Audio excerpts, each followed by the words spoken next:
A grieving widow quietly gives up her seat to an elderly man on a crowded bus, not realizing the CEO sitting inches away had been searching for a woman with a heart like hers. And in that moment, he fell in love. But before we dive into the full story, let me know where you're watching from and what time it is. Now, subscribe to the channel and let's get started. The rain poured mercilessly over the city, transforming the usually bustling streets into glistening rivers of rushing water. Eliza Parker stood at the bus stop, her black umbrella barely shielding her from the slanting rain. At 45, the lines around her eyes had deepened, not just from age but from the weight of loss she'd carried for the past 3 years. 3 years since Michael's heart had given out unexpectedly one Sunday morning while they were planning their 20th anniversary trip. 3 years of learning to navigate a world that suddenly felt too large, too empty, and painfully indifferent to her grief. The number 67 bus finally appeared through the curtain of rain, its headlights cutting through the gloom of the late afternoon.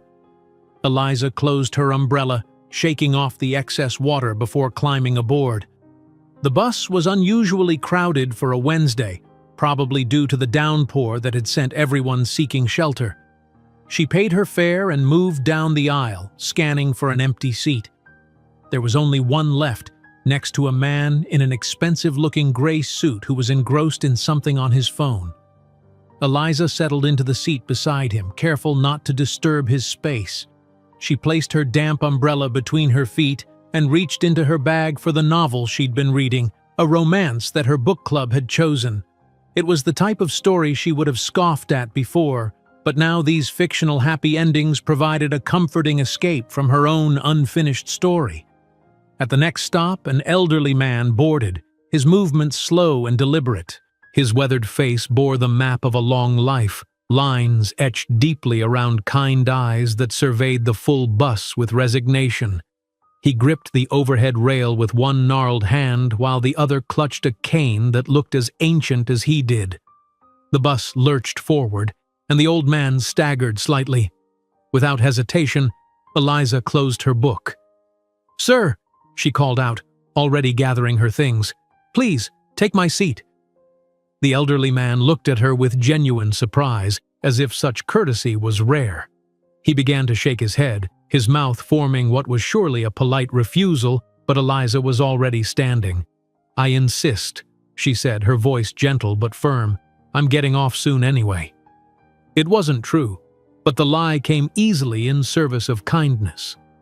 The elderly man's weathered face creased into a smile of gratitude as he made his way to her vacated seat. "God bless you, young lady," he said, his voice carrying the slight tremor of age. "There aren't many like you left in this world." Eliza smiled back, a genuine smile that momentarily lifted the perpetual sadness from her eyes.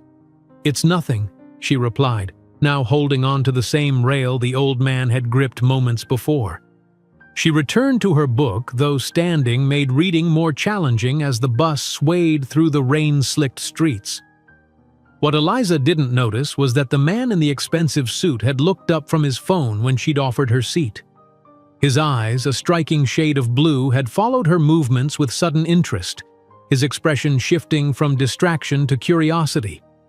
James Harrington, CEO of Harrington Enterprises, had been in the middle of reviewing quarterly reports when the simple act of kindness had pulled his attention away from profit margins and shareholders' expectations.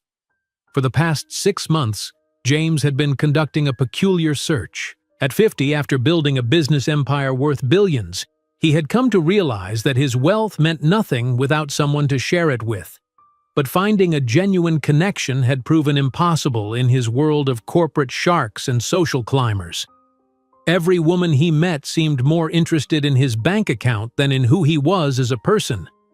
So he'd devised what his friends had called a ridiculous plan: to find someone outside his usual social circles, someone who showed genuine kindness without any expectation of reward. He'd been riding public transportation, something he hadn't done since college, hoping to observe people in their natural environment, away from the influence of his wealth and status. After weeks of disappointing observations of people engrossed in their phones or deliberately avoiding interaction, he'd nearly given up.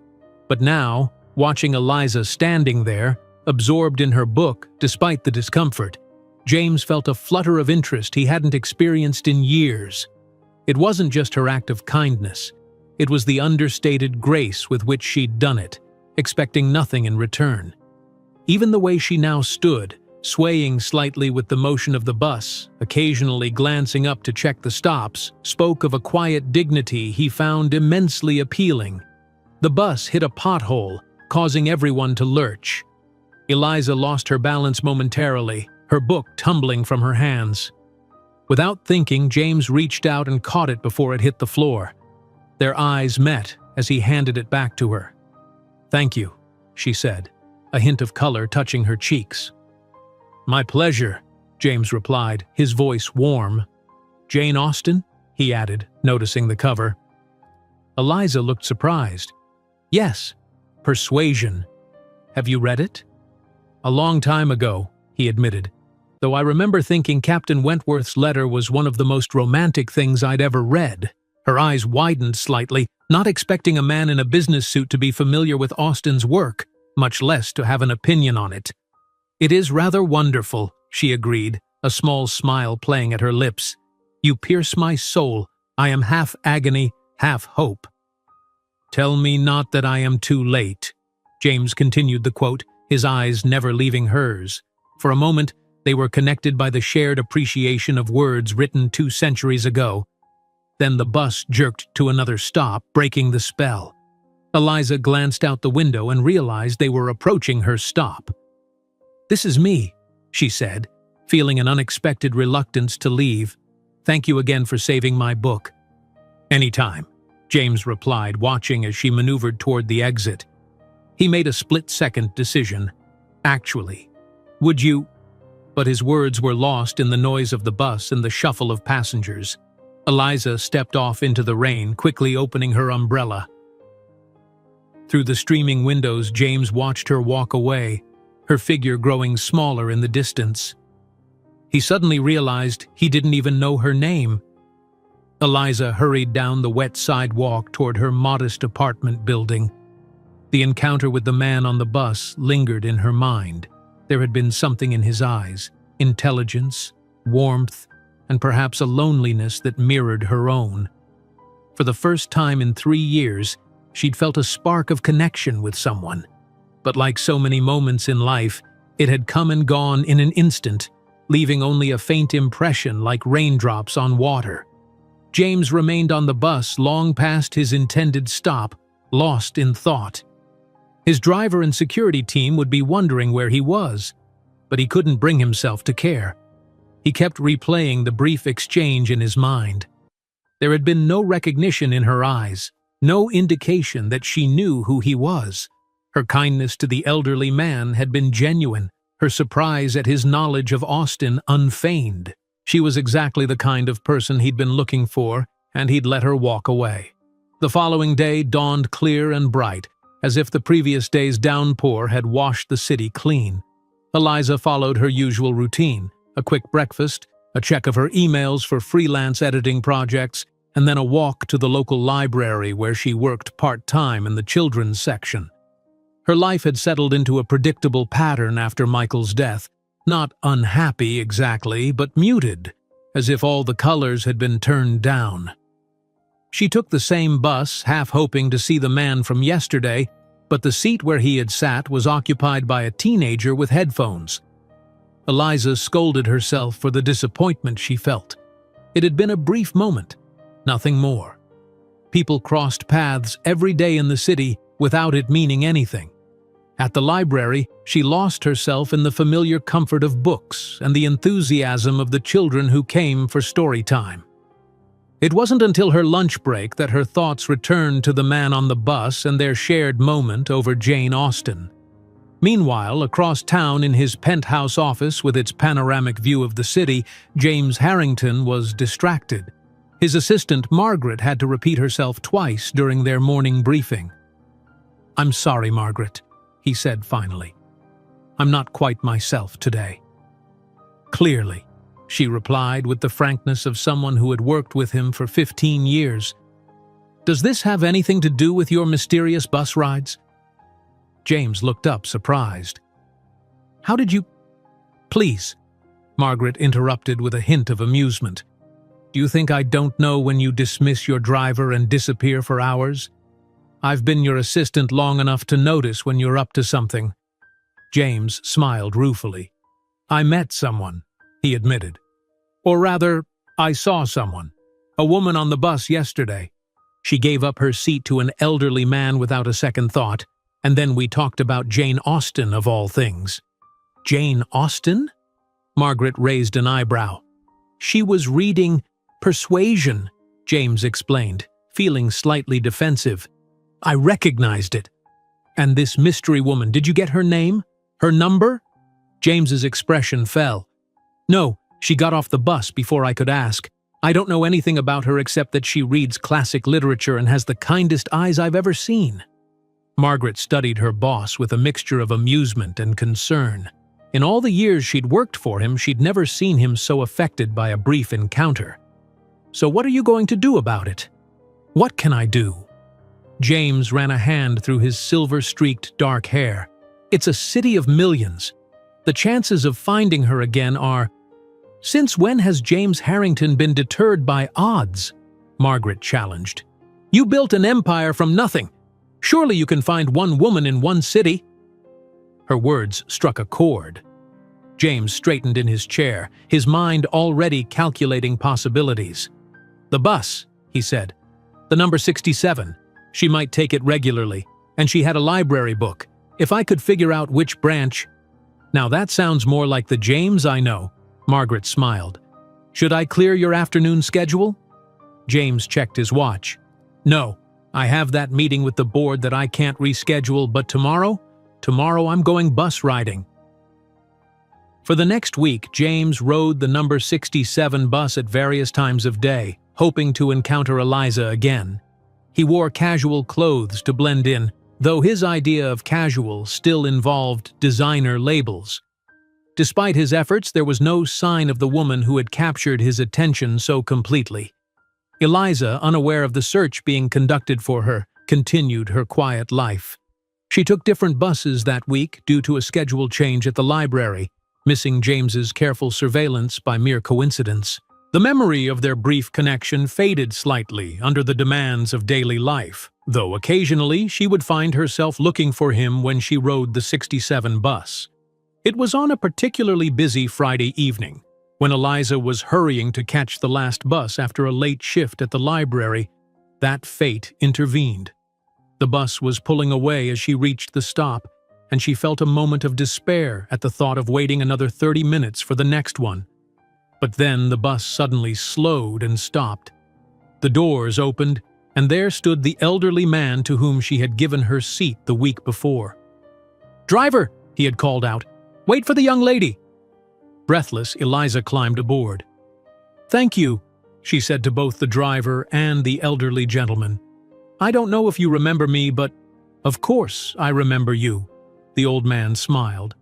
"Kindness leaves an impression, my dear. I'm Harold, by the way." "Eliza," she replied, returning his smile. "Eliza Parker." From his seat at the back of the bus, James Harrington looked up at the sound of her voice, hardly daring to believe his luck. After a week of searching, there she was, illuminated by the harsh fluorescent lights of the bus, more beautiful than he remembered. James's heart quickened as he watched Eliza thank the elderly man. Harold, she had called him. She hadn't noticed James yet, sitting in the back of the bus in his deliberate attempt to remain inconspicuous. For a moment, he hesitated. What if she thought he was stalking her? What if their brief connection had meant nothing to her? But then he remembered Margaret's words. Since when had James Harrington been deterred by odds? He stood up and made his way forward, holding onto the handrails as the bus lurched into motion. Eliza was chatting amicably with Harold, a warm smile lighting up her face. It struck James how different she looked from the women he usually encountered at charity galas and corporate events. There was no artifice to her, no carefully constructed persona. She was simply herself, and it was refreshing. "Excuse me," James said, his voice causing both Eliza and Harold to look up. "I believe we've met before." Recognition dawned in Eliza's eyes, followed by surprise and something else, pleasure. "The Jane Austen fan," she said with a small smile. "I was wondering if I'd see you again." James felt an absurd surge of joy at the idea that she had thought about him too. "I was hoping for the same," he admitted. "I'm James, by the way, James Harrington." "Eliza Parker," she replied, extending her hand. Her grip was firm and warm. Harold looked between them with the knowing smile of someone who had witnessed many such encounters in his long life. "You two know each other?" he asked. "We met briefly last week," Eliza explained, "when I gave you my seat." "Ah." Harold nodded, his eyes twinkling. "Then I'm responsible for your meeting. I should charge a matchmaker's fee." Eliza blushed, but James laughed good-naturedly. "I think I could manage that, sir," he said, reaching into his pocket for his wallet. Harold waved him off. "I'm joking, young man, though I wouldn't say no to a cup of coffee sometime." "Consider it done," James promised, then turned back to Eliza. "Actually, I was wondering if I could buy you a cup of coffee too. Or dinner, perhaps?" The directness of his invitation caught Eliza off guard. It had been so long since anyone had asked her out that she wasn't sure how to respond. I'm sorry," James backtracked, misinterpreting her hesitation. "That was too forward. We've barely met." "No, it's not that," Eliza assured him. "It's just, I haven't done this in a while. Dating, I mean." She twisted the wedding ring she still wore, a nervous habit she'd developed. "My husband passed away 3 years ago." James's expression softened with understanding. "I'm very sorry for your loss, Eliza." "Thank you," she said quietly. There was no pity in his eyes, just genuine empathy, and she appreciated that more than he could know. "And yes, I think I would like to have coffee with you." The smile that spread across James's face was boyish in its enthusiasm. "Wonderful. When would be convenient for you?" They exchanged phone numbers and agreed to meet the following afternoon at a cafe near the library where Eliza worked. As they talked, the bus continued its route through the city, the wheels splashing through puddles left over from the previous day's rain. Harold occasionally interjected with witty comments that made them both laugh, his presence easing any awkwardness that might have arisen. When it came time for Eliza to get off at her stop, James stood too. "I'll walk you home," he offered, "if that's all right." Eliza hesitated only briefly before nodding. "That would be nice. Thank you." They said goodbye to Harold, who winked at Eliza in a conspiratorial way that made her chuckle. The night air was cool and fresh as they stepped off the bus, the streets glistening under the streetlights. "I hope you don't think this is strange," James said as they walked side by side. "My being on the same bus again." Eliza glanced at him, curious. "Is it a coincidence?" James considered lying but decided against it. "Not entirely," he admitted. "I was hoping to see you again. I've been riding that bus all week." Instead of being alarmed, Eliza found herself touched by his persistence. "That's actually quite flattering, though you must have better things to do with your time." "Not really," James shrugged, "just running a multinational corporation." Eliza laughed, thinking he was joking, but something in his expression made her pause. "Wait, are you serious?" James nodded, somewhat reluctantly. He had enjoyed these few minutes of being just James, not James Harrington, CEO. "I'm the head of Harrington Enterprises," he said, watching her face carefully for the change that usually came when people learned who he was, the sudden calculation, the shift in behavior. But Eliza merely looked thoughtful. "Harrington, the company that's renovating the old waterfront area?" "Among other things, yes," James confirmed. "I read about that project. They're including a new public library, aren't they?" James nodded, surprised and pleased by her focus. Yes, that was my idea actually. Libraries were a sanctuary for me as a child. For me too, Eliza said softly. That's why I work in one now, though it wasn't my original career plan.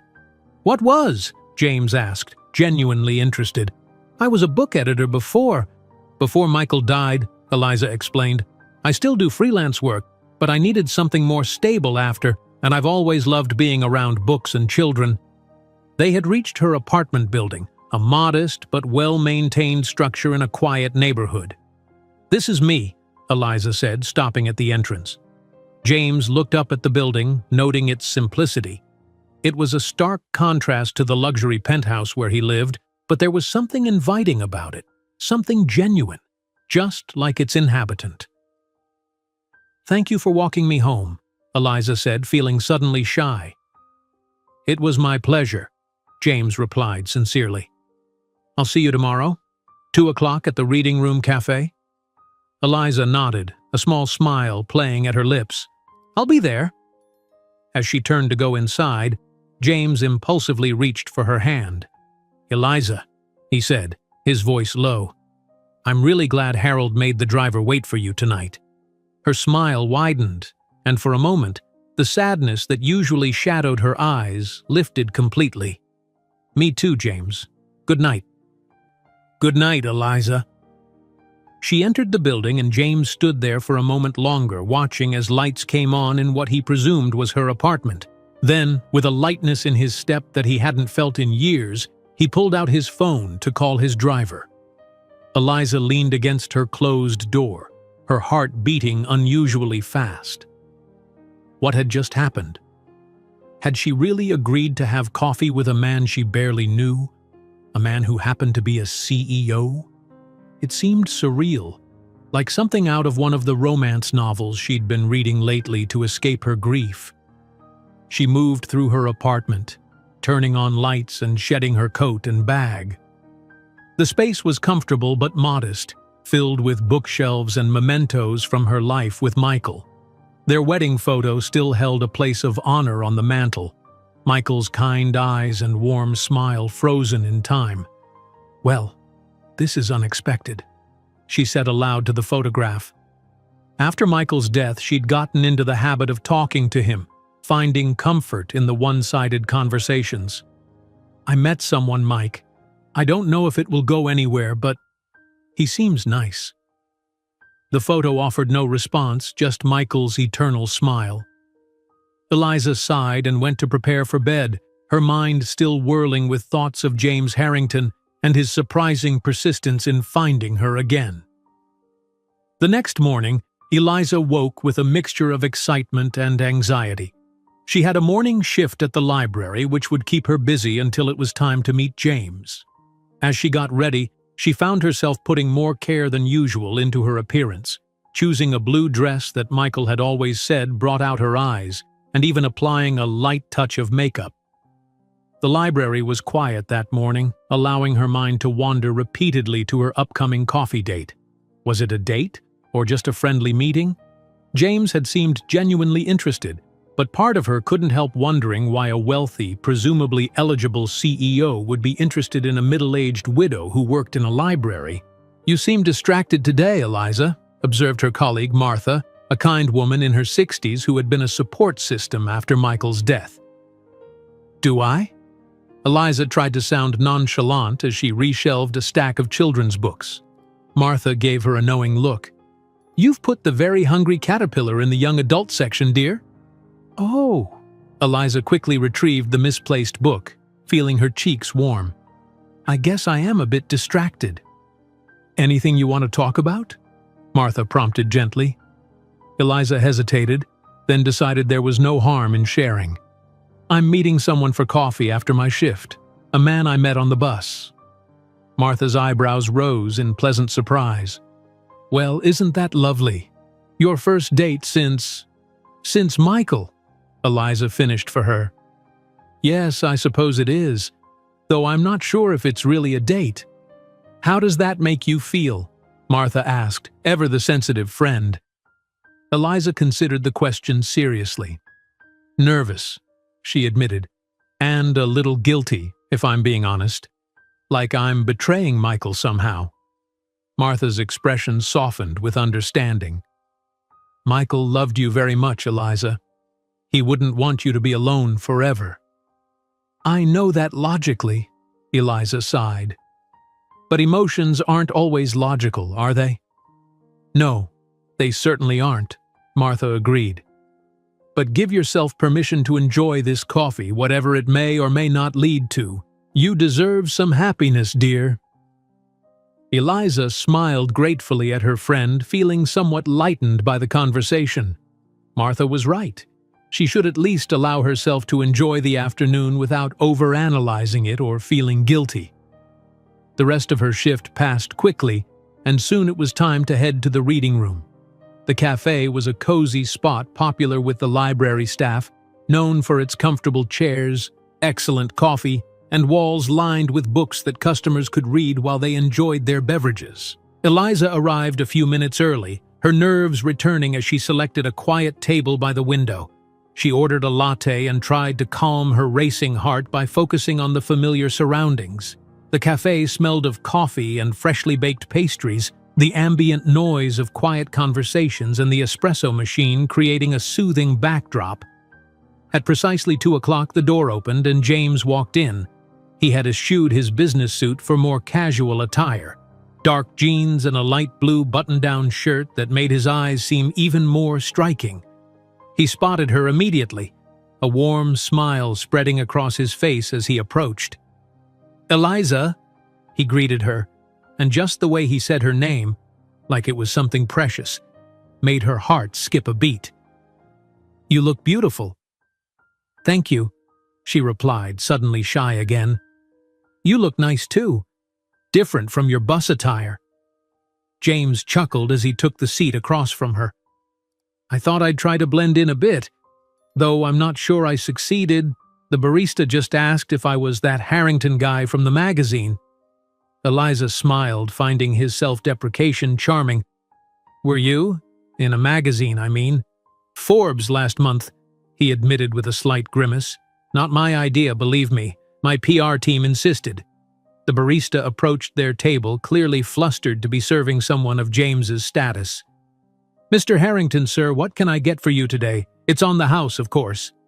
That's very kind, but I insist on paying, James replied smoothly. I'll have whatever blend is your favorite, Black. As the barista hurried away, James turned back to Eliza with an apologetic smile. Sorry about that. Is it always like this for you? Eliza asked, genuinely curious. Being recognized everywhere you go? James shrugged. Not always, but often enough. It's why I enjoyed our meeting on the bus so much. You had no idea who I was, and it was refreshing. Well, I still don't really know who you are, Eliza pointed out. I know your name and your job title, but that's about it. Fair enough, James nodded, his blue eyes twinkling. What would you like to know? As the barista returned with James's coffee and a plate of complimentary pastries they hadn't ordered, Eliza considered her question. There were so many things she wanted to ask, but she settled on, what makes James Harrington ride public buses when he could probably afford to buy the bus company? James laughed, a genuine sound that transformed his face, making him appear younger and more carefree. That's actually a very good question, he said, his expression turning more thoughtful. The truth is, I was looking for something. Or someone, I suppose. On a city bus? Eliza raised an eyebrow skeptically. I know it sounds strange, James acknowledged. But I've found that wealth has a way of distorting things. People see the money, the status, not the person. I wanted to meet someone who would see me for who I am, not what I have. Eliza studied him over the rim of her coffee cup, intrigued by his honesty. And did you find what you were looking for? James's gaze held hers steadily. I think I might have, he said quietly. When I saw you give up your seat to Harold without a second thought, I saw something genuine in a world that often feels anything but. The intensity of his gaze made Eliza's cheeks warm, and she looked down at her latte. "It was nothing special," she demurred.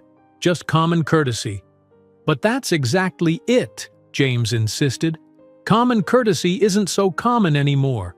Your kindness stood out, Eliza. You stood out." Their conversation flowed easily after that, moving from books they had loved to places they had visited, from childhood memories to future aspirations. James spoke of his company's philanthropic endeavors with genuine passion, while Eliza shared stories of the children who came to her reading sessions at the library, their faces lighting up as they discovered the magic of books. Time seemed to slip away unnoticed, and it wasn't until Martha entered the cafe clearly on her way home from the library that Eliza realized they had been talking for nearly 3 hours. "Eliza!" Martha exclaimed, approaching their table with undisguised curiosity. "I thought I might find you here." As Eliza made the introductions, she couldn't help but notice the approving glint in Martha's eye.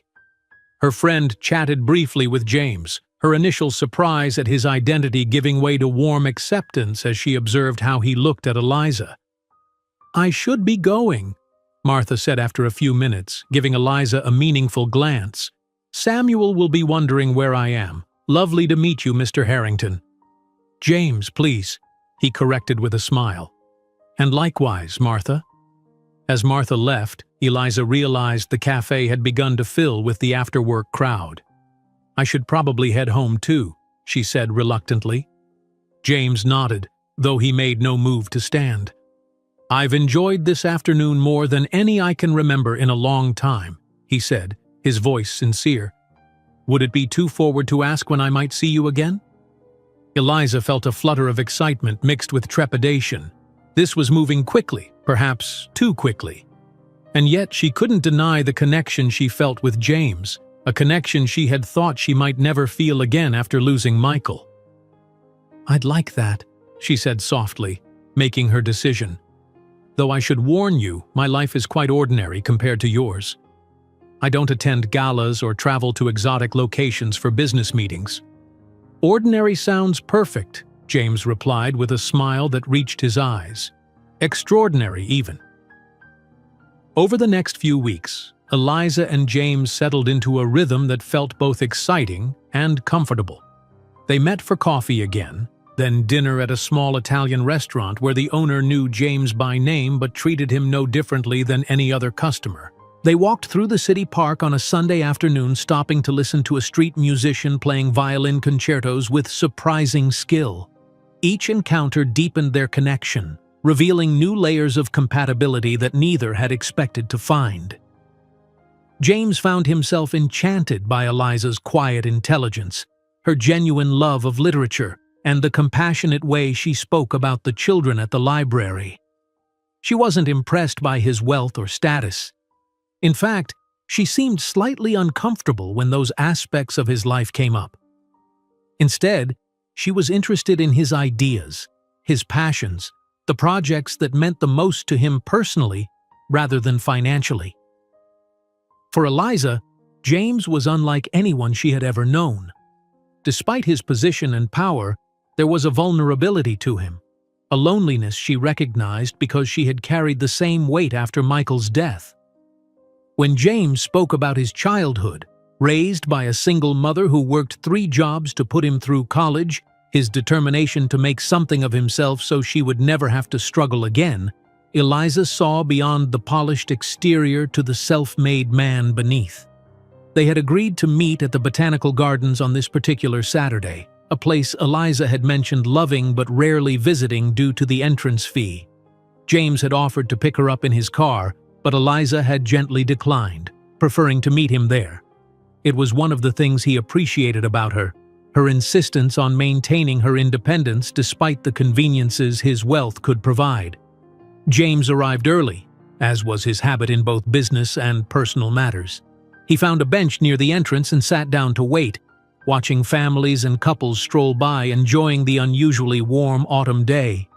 He was dressed casually again, khakis and a soft gray sweater that Eliza had once commented brought out the blue in his eyes. He smiled at the memory, still slightly amazed that he had reached a point in his life where a woman's casual remark about his appearance could affect his clothing choices. He spotted her approaching from the bus stop, her copper-colored hair catching the sunlight. She wore a simple green dress with a light jacket, a book tucked under her arm as always. The sight of her made his heart quicken in a way that no business deal or corporate victory ever had. "I hope you haven't been waiting long," Eliza said as she reached him, slightly breathless. James stood, resisting the urge to pull her into an embrace. They had not yet crossed that physical boundary, though he found himself increasingly wanting to. "Not at all," he assured her. "I was enjoying the people watching." They entered the gardens, James discreetly handling the admission fee despite Eliza's protest. "Consider it my way of supporting a cultural institution," he told her with a wink that made her laugh and relent. The botanical gardens were a hidden gem in the city, a sprawling oasis of carefully cultivated beauty. They wandered through the rose garden, the Japanese meditation space with its meticulously raked gravel, and the tropical greenhouse where exotic butterflies fluttered freely among vibrant flowers. "What's that book you're carrying?" James asked as they paused to rest on a bench overlooking a small pond where koi fish swam lazily among lily pads. Eliza glanced down at the volume she had been clutching. "Oh, this? It's a poetry collection. I'm helping a small publisher with some editing work, and they sent me a copy of their newest release." She handed it to him. The poet has an incredible voice, observant, tender, but with an edge of something almost savage at times. James leafed through the slim volume, reading a few lines here and there. "I haven't read much poetry since college," he admitted. "My life became consumed with spreadsheets and legal documents instead." "That's a shame," Eliza said softly. "Poetry has a way of distilling emotions and experiences to their essence. It reminds us of what it means to be human." She hesitated, then added, "After Michael died, poetry was one of the things that helped me. Prose felt too expansive for the jagged edges of grief, but poetry somehow contained it, gave it shape." James looked at her with newfound understanding. "Will you read me one from this collection?" Eliza took the book back, her fingers brushing his in a way that sent a current through them both. She turned to a page she had marked and began to read in a clear, gentle voice that carried just far enough for him to hear without disturbing the tranquility around them. The poem spoke of loss and renewal, of finding beauty in unexpected places. As her voice carried the words across the small space between them, James felt something inside him shift and settle, like a key turning in a long-rusted lock. When she finished, they sat in silence for a moment, the poem hanging in the air between them. "Thank you," James said finally, his voice unusually husky. I don't have the right words." Eliza smiled, understanding in her eyes. "Sometimes there aren't right words. That's why we need poetry." On impulse, James reached for her hand, entwining his fingers with hers. Eliza's breath caught, but she didn't pull away. Instead, she squeezed his hand gently, and they sat like that, connected by touch and unspoken emotion, watching the koi fish create ripples in the still water. The moment was broken by the harsh ringtone of James's phone. He grimaced apologetically as he pulled it from his pocket with his free hand. "I'm sorry. I thought I'd turned it off." "It's all right," Eliza assured him, though she withdrew her hand as he checked the caller ID. "It's my assistant," James said, frowning. "I asked her not to call unless it was an emergency." He answered with a terse, "Margaret, what's wrong?" Eliza watched as his expression shifted from annoyance to concern to something resembling resignation. "I understand," he said after listening for a moment. "Text me the details. I'll be there as soon as I can." He ended the call and turned to Eliza, regret evident in his eyes. "I'm so sorry, but I have to go. There's a situation with one of our international projects that requires immediate attention." Eliza nodded, trying to hide her disappointment. "Of course, I understand." "I don't think you do," James said. running a hand through his hair in frustration. "I was really looking forward to spending the day with you. This isn't how I wanted things to go." "It's your work, James," Eliza said reasonably. "It's important." "You're important too," he replied with an intensity that surprised them both. Then, more gently, "Let me at least have my driver take you home." Eliza shook her head. "I'll be fine. The bus stop is right outside, and I have my book for company." She held up the poetry collection with a small smile. "Go, handle your emergency. We'll reschedule." James hesitated, clearly torn.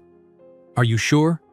"Positive," Eliza assured him, though part of her wished he would insist, would choose her over the demands of his corporate empire. He leaned forward and, before either of them could overthink it, pressed a gentle kiss to her cheek. "I'll call you tonight," he promised, his lips lingering near her skin for a heartbeat longer than necessary. Then he was gone, striding purposefully toward the exit, his phone already at his ear as he arranged for his driver to pick him up. Eliza watched him go, her hand rising unconsciously to touch the spot on her cheek where his lips had been. Despite her reassurances, she couldn't help feeling a pang of something like foreboding. Their worlds were so different. How long before those differences became too much to bridge? With a sigh, she gathered her things and made her way out of the gardens, the beauty around her suddenly seeming less vibrant without James beside her to share it. Back in her apartment that evening, Eliza tried to focus on her editing work, but her mind kept straying to James. He hadn't called yet, and she wondered if the emergency had turned out to be more complicated than anticipated. Or perhaps a small voice in her head suggested this was the beginning of the end, the moment when reality intruded on their bubble of connection and reminded them of why relationships between people from such different worlds rarely worked out. She was making tea when her doorbell rang. Surprised, she rarely had visitors, especially in the evening. She approached her door cautiously and checked the peephole.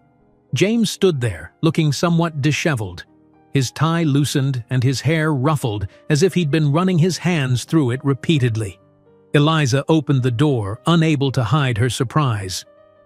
"James? I didn't expect—" "I'm sorry I didn't call first," he interrupted, the words tumbling out as if he'd been rehearsing them. "I was in a meeting that went on forever, and then there were contracts to sign, and by the time I finished I realized I hadn't called you like I promised, and I couldn't stand the thought of just hearing your voice. I needed to see you, to explain in person why I had to leave so abruptly, to make sure you understand that it wasn't because I wanted to go." He finally paused for breath, looking at her with such earnest concern that Eliza felt her earlier doubts melting away. "James," she said softly, "it's okay. You don't have to explain." "But I do," he insisted, "because I don't want you to think that what's happening between us isn't important to me. It is. You are." He was still standing in the hallway, and Eliza suddenly realized how unusual this must look to her neighbors. The well-dressed, obviously wealthy man standing outside her modest apartment, speaking with such intensity. "Come in," she said, stepping aside. "I just made tea." James entered, glancing around her apartment with interest rather than judgment. Eliza watched him take in the bookshelves that lined almost every wall, the comfortable but well-worn furniture, the framed photographs that told the story of her life with Michael. She felt a momentary self-consciousness about the simplicity of her home compared to what must be the luxury he was accustomed to. But James seemed completely at ease, gravitating immediately to her bookshelves. "Your collection is impressive," he said admiringly, running his fingers along the spines. "First editions?" "Some," Eliza acknowledged, moving to the kitchen to prepare a second cup of tea. "Michael and I used to hunt for them in second-hand bookshops whenever we traveled. It became a kind of tradition." James nodded, his eyes landing on the wedding photo on the mantel. He studied it for a moment, his expression unreadable. "He looks kind," he said finally, "like someone who would appreciate poetry and hunt for rare books." "He was," Eliza confirmed, returning with 2 steaming mugs. Very kind, and patient, and funny in a quiet way that would sneak up on you. James accepted the tea with a grateful smile. Thank you for sharing that with me, for not hiding him away because I'm here. His perceptiveness touched Eliza deeply.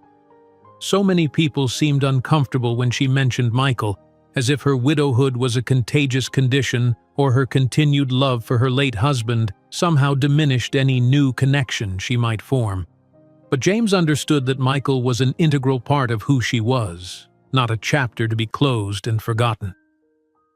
I'm sorry again about today, James said after taking a sip of his tea.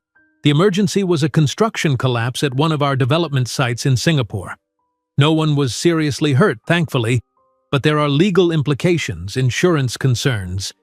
It was genuinely something I couldn't delegate. I never doubted that, Eliza assured him. Your work is important, James. It affects people's lives. I would never expect you to neglect that responsibility. But it's not just about responsibility, James admitted, setting down his mug. My work has been my life for so long that the boundaries have blurred. I've never really had anyone who made me want to draw clearer lines between the two. He looked at her intently, and Eliza felt the weight of his unspoken meaning. And now? She asked quietly. Now I find myself sitting in meetings, thinking about poetry and koi fish and the way your eyes crinkle at the corners when you smile, James said, his voice low and earnest. Now I find myself resenting interruptions that take me away from you, even when I know they're important. He moved closer to her on the couch, close enough that she could smell his cologne mingled with the faint scent of the day's stress. I know we haven't known each other long, Eliza, but I feel something with you that I've never felt before. A connection that goes beyond attraction or compatibility. It's as if... He paused, searching for words. As if we recognize each other, Eliza finished for him, understanding perfectly what he was trying to express. As if we've been moving toward this intersection all along. Exactly, James breathed, relieved at her comprehension. He reached for her hand, his thumb tracing gentle circles on her palm. I don't want to rush you. I know you're still carrying Michael with you, and I respect that. I just wanted you to know where I stand, that I'm serious about exploring whatever this is between us. Eliza looked down at their joined hands, feeling both exhilarated and terrified by the possibilities opening before her. I'm scared, she admitted. Not just because of Michael, though that's part of it, but also because, James, we come from such different worlds. You run a global corporation. I read stories to children and edit poetry collections. Your face is in magazines. I take the bus to work. And yet here we are, James said simply, finding each other despite all those differences, maybe because of them. He leaned forward slowly, giving her every opportunity to pull away. But Eliza didn't move, didn't want to move. When his lips met hers, she closed her eyes, allowing herself to be fully present in the moment. The kiss was gentle at first, almost tentative, but deepened as she responded, her free hand moving to rest against his chest, feeling the steady beat of his heart beneath her palm. When they finally pulled apart, both slightly breathless, James rested his forehead against hers. Worth waiting for, he murmured, and Eliza couldn't help but smile. Yes, she agreed softly. It was. They stayed like that for a moment longer, suspended in the quiet intimacy they had created. Then James straightened, still holding her hand. I should probably go. It's getting late, and you mentioned you have an early shift tomorrow. Eliza nodded, despite the part of her that wanted to ask him to stay. Will I see you tomorrow? She asked as they moved toward the door. Wild horses couldn't keep me away, James promised with a smile that made her heart flip in her chest. After one more kiss, this one briefer but no less meaningful, James departed, and Eliza closed the door behind him, leaning against it as she tried to process everything that had just happened. Her lips still tingled from his kiss, her mind still reeled from his declarations. She glanced over at Michael's photograph, illuminated by the soft lamplight. "I think I might be falling for him, Mike," she whispered.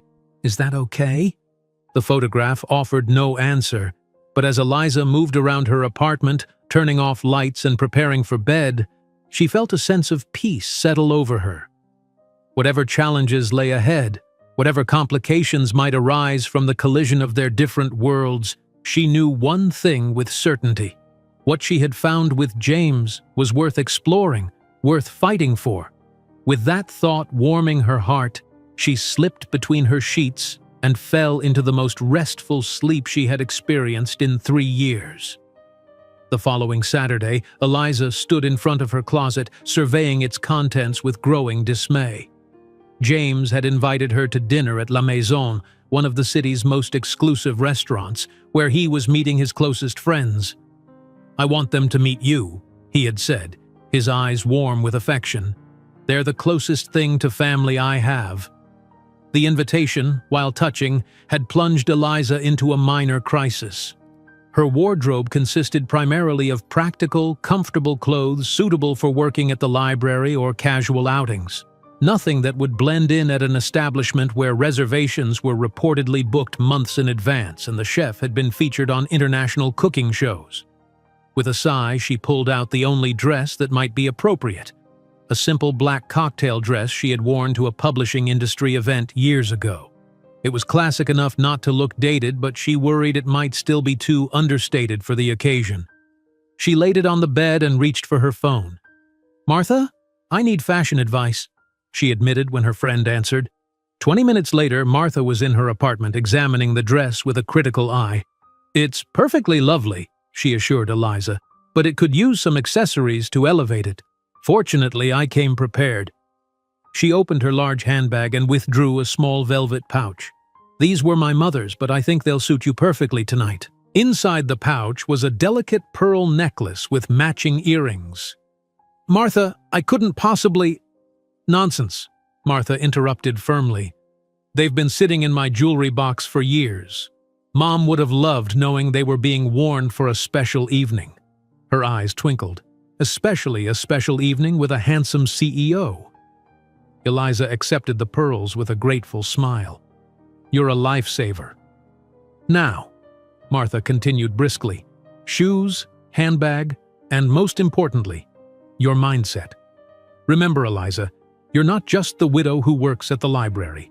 You're a highly educated woman with excellent taste in literature, a kind heart, and apparently enough charm to captivate one of the most eligible bachelors in the city. These friends of his should be honored to meet you."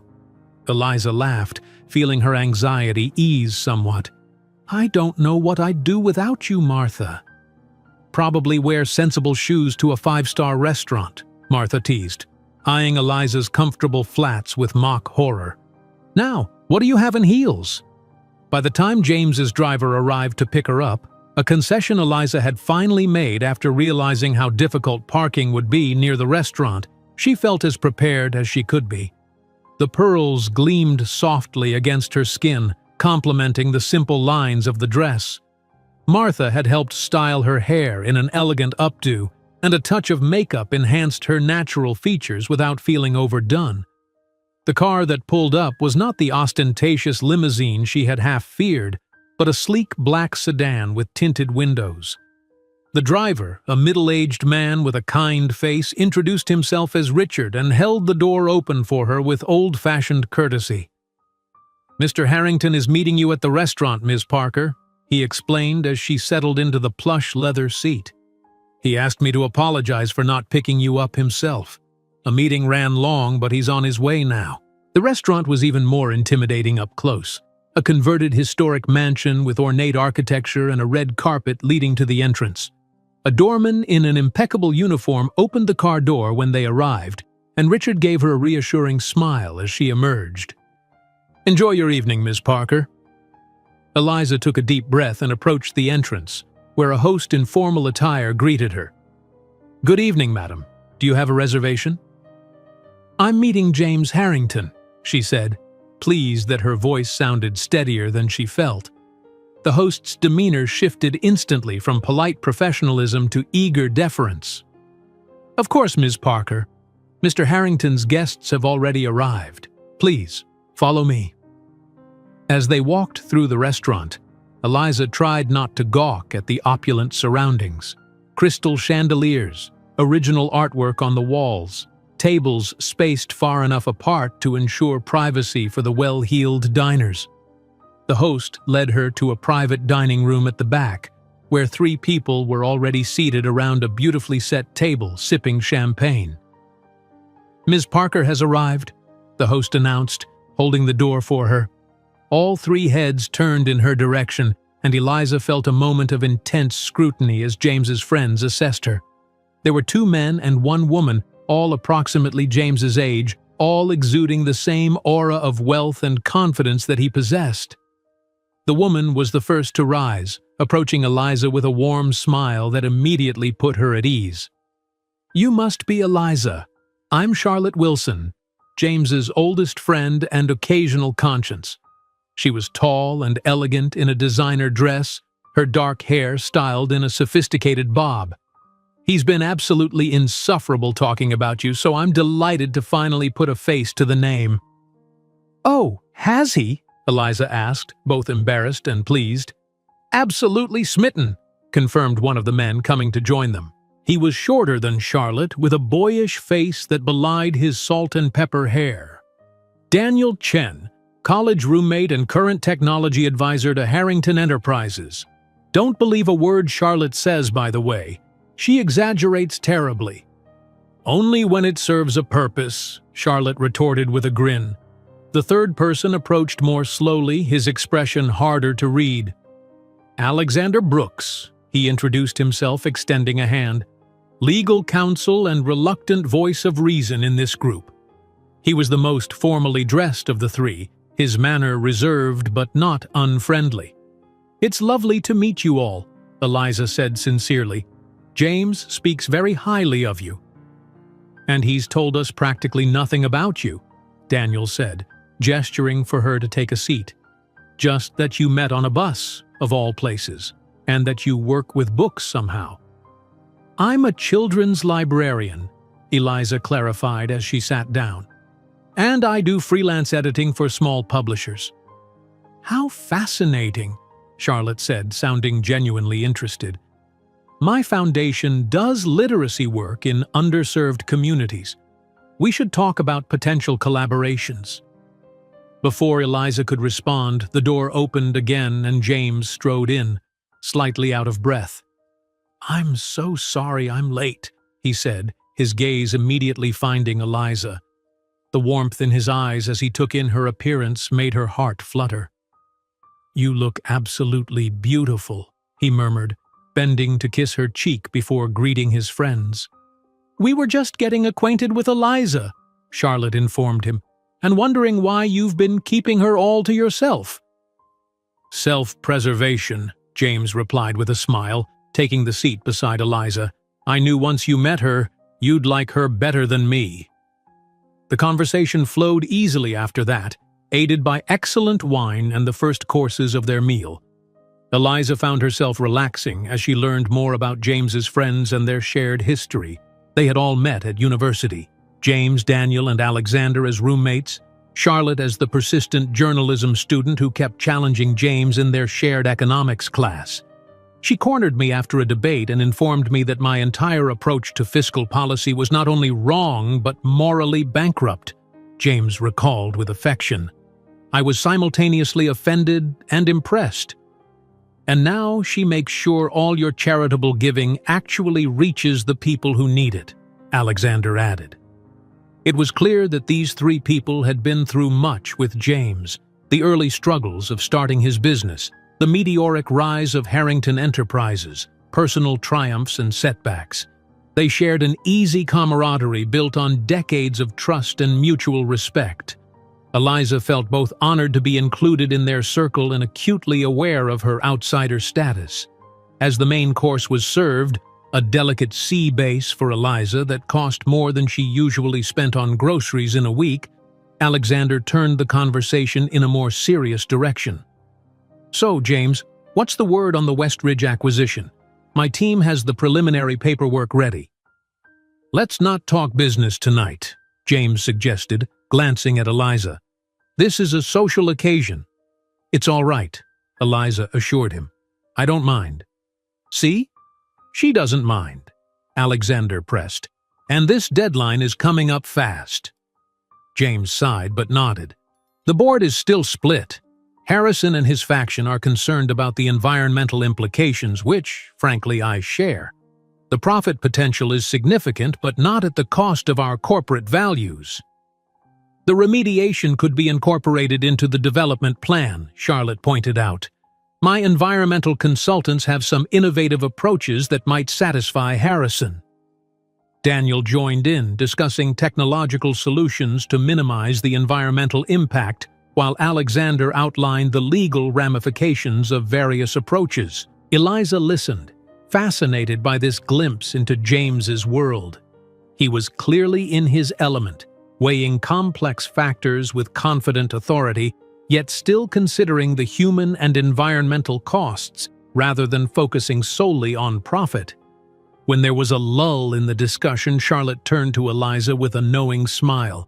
"And this is why we rarely get together without work creeping in. I apologize for the boardroom invasion of our dinner."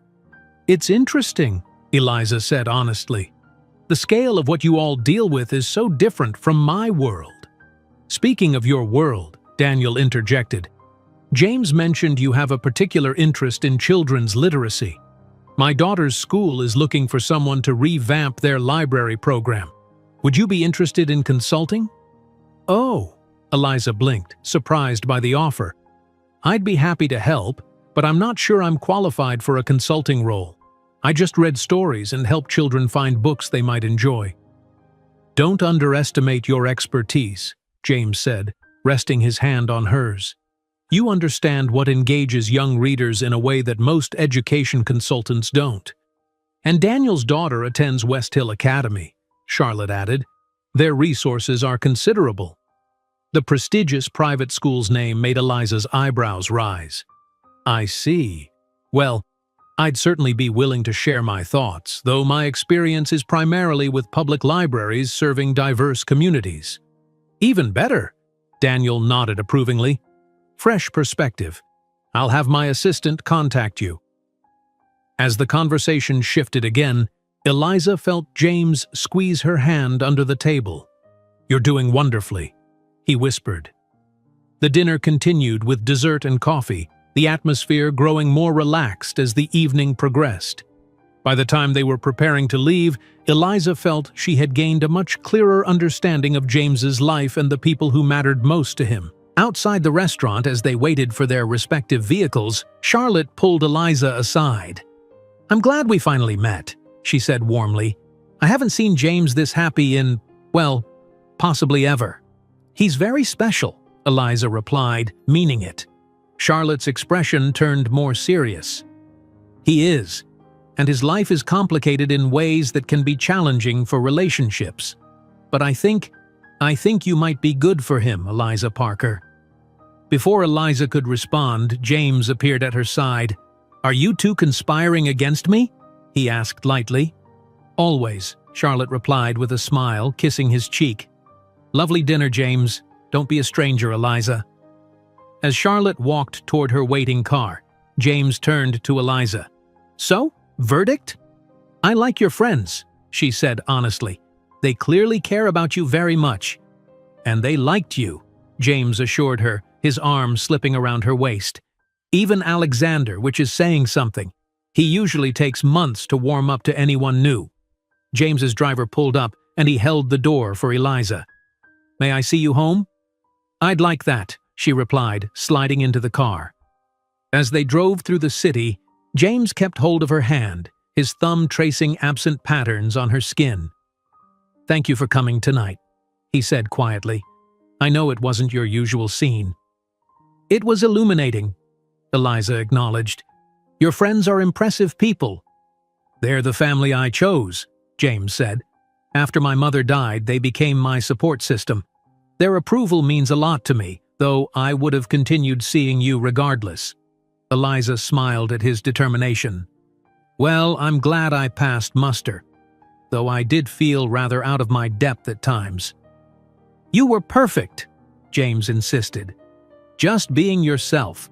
That's what I—" He broke off, seeming to reconsider his words. "That's what makes you special." They arrived at Eliza's apartment building, and James walked her to her door. In the dim hallway, he pulled her close, one hand cradling her face as he kissed her deeply. Eliza responded with equal fervor, her hands gripping the lapels of his jacket. When they finally parted, both slightly breathless, James rested his forehead against hers. "I'm falling in love with you, Eliza Parker," he whispered, his voice raw with emotion. "I think I have been since you gave up your seat on that bus." The words hung in the air between them, momentous and irreversible. Eliza's heart raced as she recognized the same feelings growing within her. Yet something held her back from echoing his declaration. Not doubt about her feelings, but fear of the complications their different worlds might bring. "James," she began, uncertainty clear in her voice. He pulled back slightly to look into her eyes, understanding in his gaze. "You don't have to say anything," he assured her. "I just wanted you to know where I stand. No pressure, no expectations." Relief washed over her alongside a rush of affection for this man who seemed to intuitively understand her hesitations. "Thank you," she said softly. "I feel so much. I just need a little time." "Time is something I can give," James promised, pressing a gentle kiss to her forehead. "Good night, Eliza." "Good night, James," she replied, watching as he walked back toward the elevator. Only when he had disappeared from view did she enter her apartment, her mind whirling with the events of the evening and the implications of James's declaration. Martha's pearls caught the light as she removed them carefully, placing them back in their velvet pouch. Tonight had been a glimpse into James's world, a world of wealth, influence, and high-stakes decisions. A world very different from her quiet life among books and children's laughter. Could those worlds truly merge? And if they did, would she still recognize herself in the new landscape they created together? The following weeks brought a whirlwind of new experiences for Eliza as James eagerly shared more of his world with her. There was the symphony, where they sat in a private box and he surprised her with his extensive knowledge of classical music. A charity gala where Charlotte served as chairperson, and Eliza wore a borrowed designer dress that made her feel simultaneously elegant and like an imposter. A weekend trip to a vineyard in the countryside where the owner greeted James like an old friend and gave them a personal tour of the cellars. Each new experience was exhilarating in its way, but also increasingly disorienting. Eliza found herself in settings she had never imagined accessing, meeting people whose names she recognized from news headlines, navigating social customs that were foreign to her middle-class upbringing.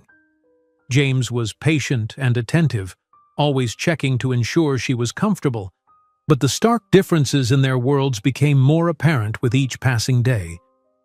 It was a Tuesday morning at the library, during her weekly story time with the preschoolers, when Eliza felt most acutely the contrast between her life and James's. She sat cross-legged on the colorful carpet, a picture book open on her lap, surrounded by a semicircle of rapt 4-year-olds. She was in the middle of reading Where the Wild Things Are, doing all the voices that made the children giggle with delight when she noticed James standing at the back of the room. He was dressed more casually than usual in dark jeans and a gray sweater, trying to blend in with the parents who had brought their children. But there was something in his posture, in the way he held himself, that set him apart. His smile as he watched her was warm and genuine, full of admiration, yet Eliza couldn't help feeling as if two separate parts of her life had unexpectedly collided. She finished the story, led the children in a simple song about monsters, and then released them to the craft tables where Martha was helping them create their own wild things from paper plates and craft supplies. Only then did she approach James. "This is a surprise," she said, keeping her voice low to avoid disturbing the bustling activity. "A good one, I hope," he replied, bending to kiss her cheek. I was nearby for a meeting and thought I'd see you in your natural habitat." His eyes sparkled with genuine interest. "You're remarkable with them. They were completely spellbound." "Children are an easy audience if you know how to hold their attention," Eliza demurred, though she was pleased by his observation. "Would you like a tour of our humble library?" James nodded eagerly, and Eliza led him through the children's section with its bright murals and miniature furniture, then into the main library with its towering shelves and hushed atmosphere. She pointed out her favorite nooks and the new computer station that had been donated by a local business, a far cry from the state-of-the-art technology that James's company probably considered standard. "It's not much compared to what you're used to," she acknowledged as they completed the circuit, "but it means the world to the people in this community." "I can see that," James said thoughtfully. "And I can see why you love it here." He hesitated, then added, "Actually, I had another reason for stopping by today. I have a proposition for you." Eliza raised an eyebrow, intrigued. "Oh? Daniel's daughter's school is very interested in your consultation. In fact, they're hoping you might consider a more substantial role in revamping their entire literacy program. It would be part-time, allowing you to keep your position here, but—" He looked around the modest library. "The resources you'd have access to would be considerably greater." Eliza blinked, surprised by the offer. I'm flattered, truly, but I'm not sure I'm qualified for something so comprehensive." "You're more qualified than you give yourself credit for," James insisted. "Your understanding of what engages young readers, your passion for literacy, these are exactly what they're looking for. Just think about it. You could make such an impact." His enthusiasm was infectious, and Eliza found herself nodding. "I'll think about it," she promised. "But no pulling strings, James. If they're interested in me, it should be based on my merits, not because of us." "Of course," he agreed quickly. "Though I can't promise Daniel hasn't already sung your praises, he was quite impressed with you at dinner." Martha approached then, greeting James warmly before informing Eliza that she was needed back in the children's section. "Glue crisis," she explained with a wry smile. "Ms. Beatrice looks like she might have a meltdown if you don't intervene." Eliza chuckled, all too familiar with the senior librarian's tendency to become overwhelmed by the controlled chaos of craft time. "I should go," she told James. "Duty calls." He nodded understandingly. "I'll call you tonight? Maybe we could grab dinner after your shift?" "I'd like that," Eliza replied, already moving toward the sounds of childish commotion. As she expertly diffused the craft emergency and helped the children complete their wild things, she couldn't help glancing occasionally toward the library entrance where James had exited. The juxtaposition of him in this space, her space, had left her with a strange mixture of feelings she couldn't quite untangle. That evening, as they sat in a quiet neighborhood bistro, Eliza broached the subject that had been weighing on her mind. "James, do you ever worry that our worlds are just too different?" He looked up from his pasta, his expression thoughtful. "I'd be lying if I said I hadn't considered it," he admitted. "But I don't think it's an insurmountable issue. Different doesn't have to mean incompatible." "But it's not just about our backgrounds or our jobs," Eliza persisted. "It's about expectations, lifestyles, the spaces we occupy." She twisted her napkin in her lap, struggling to articulate her concerns. "Today, seeing you at the library, it made me realize how separate these parts of my life have been. And I'm not sure how to bridge that gap." James reached across the table to take her hand. "I think we bridge it by doing exactly what we're doing, sharing our worlds with each other, finding the places where they can intersect." "But what if one world begins to overshadow the other?" Eliza asked, giving voice to one of her deepest fears. "I've worked hard to build my life after Michael. I like who I am, what I do. I don't want to lose that." "I would never want you to," James assured her, his voice fervent. "Eliza, what drew me to you was your authenticity, your kindness, your passion for what you do. Why would I want to change any of that? Eliza squeezed his hand, grateful for his understanding. I know you wouldn't intentionally, but your world is so consuming. The galas, the restaurants, the people who treat you with such deference. It would be easy to get lost in all that. James was quiet for a moment, considering her words. Perhaps we've been spending too much time in my world lately, he acknowledged. I've been eager to share it with you, but maybe I've been overwhelming you in the process. It's not that I don't enjoy those experiences, Eliza clarified. It's just that sometimes I feel like an observer rather than a participant, like I'm wearing a costume that doesn't quite fit. Then we should balance things better, James decided. More nights like this, he gestured to the unpretentious bistro around them, and fewer galas. More activities that are meaningful to you. I want to be part of your world as much as I want to share mine with you. His sincerity touched Eliza deeply. I'd like that, she said softly. And I have been thinking about the school consultation. If they're genuinely interested in my ideas, I'd be willing to meet with them. James's face lit up. That's fantastic. I'll let Daniel know. The rest of their dinner passed pleasantly, the tension eased by their honest conversation. When James drove her home later, he walked her to her door as he always did. Their goodnight kiss was tender and lingering, filled with the growing feelings neither could deny despite their concerns. I'm falling in love with you too, Eliza whispered against his lips as they parted. I've been afraid to say it, but it's true. The joy that bloomed on James's face was beautiful to behold. He pulled her close, burying his face in her hair. You've made me the happiest man in the city tonight, he murmured. Inside her apartment, Eliza leaned against the closed door, her heart full to bursting with conflicting emotions.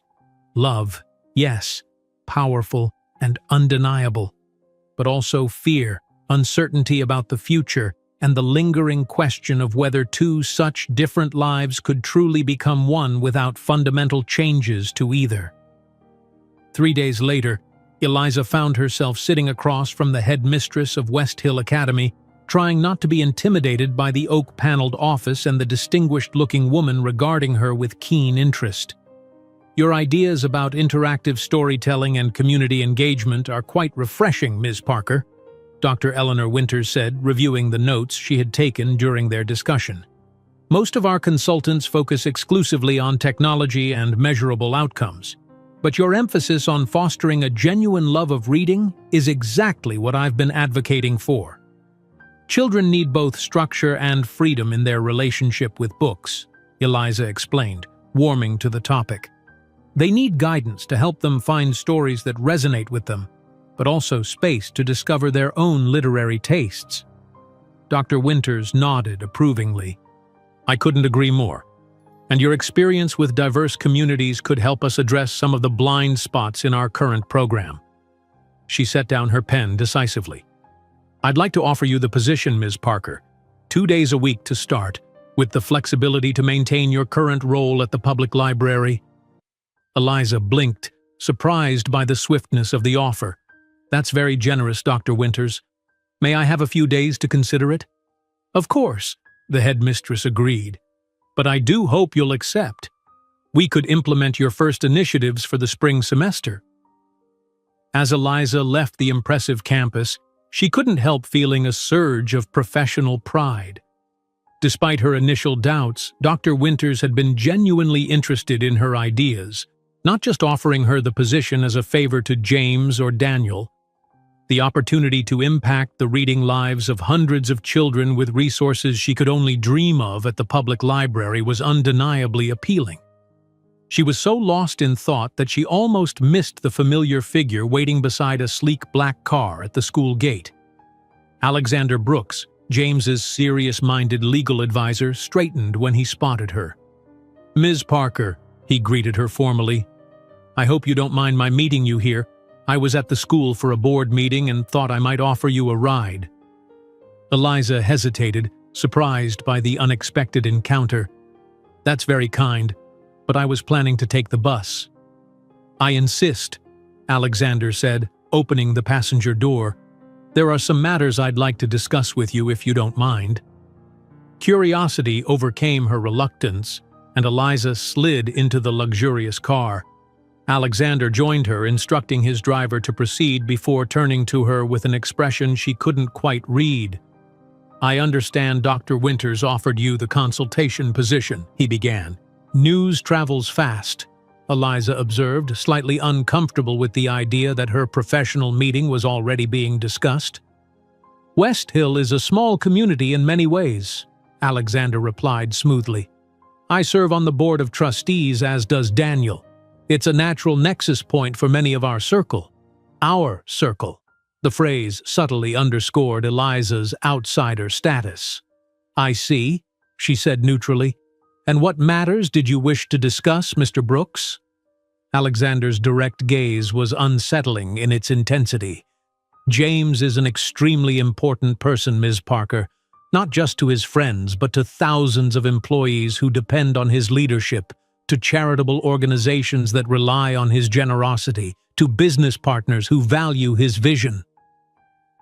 "I'm well aware of James's significance," Eliza replied, a hint of coolness entering her voice, "though I confess I'm not sure why you're telling me this." "Because his happiness matters to a great many people," Alexander continued, unperturbed. "And recently, you've become integral to that happiness." Eliza wasn't sure whether to feel flattered or insulted by this assessment. "I care deeply for James," she said carefully. "I don't doubt that," Alexander assured her. "But caring isn't always enough, is it?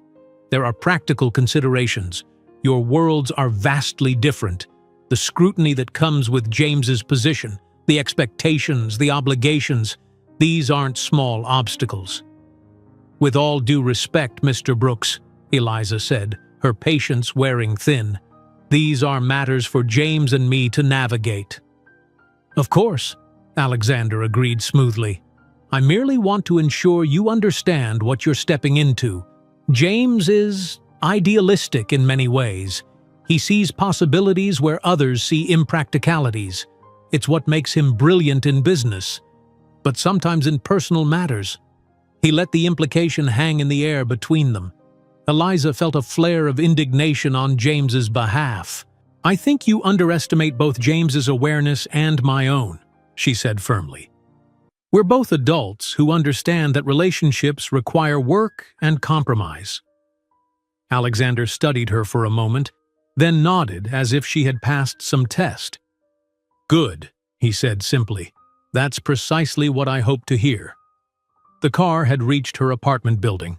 Alexander extended a business card to her as she prepared to exit. "If you ever need anything, advice, assistance, a different perspective, please don't hesitate to call." Eliza accepted the card reflexively, unsure whether she had just been subjected to a warning, a test, or a genuine, if awkwardly expressed offer of support. "Thank you for the ride, Mr. Brooks," she said formally. "Alexander, please," he corrected with the first genuine smile she had seen from him. "After all, if you're going to be part of our circle, we should be on a first-name basis." As the car pulled away, Eliza stood on the sidewalk, Alexander's card in her hand and his words echoing in her mind. "Part of our circle."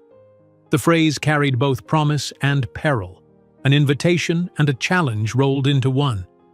She entered her building deep in thought, wondering what James would make of this unexpected intervention from his friend, and what it signified about the road ahead of them. The differences in their worlds had just been thrown into sharp relief once again, and Eliza couldn't shake the feeling that her relationship with James was approaching a crossroads neither of them had anticipated. Eliza didn't mention her encounter with Alexander to James. Part of her wanted to, curious about his reaction, but a larger part feared that it might create tension between him and his friend. Instead, she told him about accepting the position at West Hill Academy, a decision she had made after careful consideration. "That's wonderful!" James exclaimed when she shared the news over dinner at her apartment. She had insisted on cooking for him, a simple pasta dish that was one of her specialties. "You're going to make such a difference there." "I hope so," Eliza replied, touched by his enthusiasm, though I'll admit, I'm a bit nervous about working in such a prestigious environment. You'll be brilliant, James assured her, reaching across her small kitchen table to squeeze her hand. Those privileged kids need someone with your perspective, your understanding of how reading can be a lifeline for children from all backgrounds. His confidence in her abilities warmed Eliza's heart. This was one of the things she cherished most about James, his absolute faith in her, his ability to see strengths in her that she sometimes overlooked herself. She had officially started her role at West Hill the previous week, spending 2 days on the expansive campus with its manicured lawns and state-of-the-art facilities. The contrast with her public library couldn't have been starker, but she had found the staff welcoming and the children, regardless of their socioeconomic background, just as hungry for stories that captured their imagination. "Tell me about your day," she prompted, refilling James's wine glass. "Did that merger go through?" "It did," he confirmed with a satisfied smile, "and with better terms than we initially hoped for. The company's technology complements ours perfectly, and their team is innovative, forward-thinking. It's a good match." "That's great," Eliza said sincerely. She had grown more comfortable discussing business matters with James, even finding herself genuinely interested in the challenges and triumphs of his work. "Will there be a lot of restructuring?" "Some, but we're committed to retaining as many jobs as possible. That was a non-negotiable condition for me." He looked thoughtful for a moment. "Actually, there's an event next week to welcome the new team members. A dinner at the Metropolitan Club. I'd love for you to join me." Eliza hesitated briefly. Corporate events still made her somewhat uncomfortable, though she had become more adept at navigating them. "Of course," she agreed, not wanting to disappoint him. "I'll check my schedule at the library, but I'm sure Martha will cover for me if needed." "Wonderful. It's black tie, but don't worry about that. Charlotte mentioned she'd be happy to help you find something appropriate." He seemed to catch himself, noting her expression. "Not that your clothes aren't appropriate. I just meant—" "I know what you meant," Eliza assured him with a gentle smile, though his words had inadvertently touched a nerve.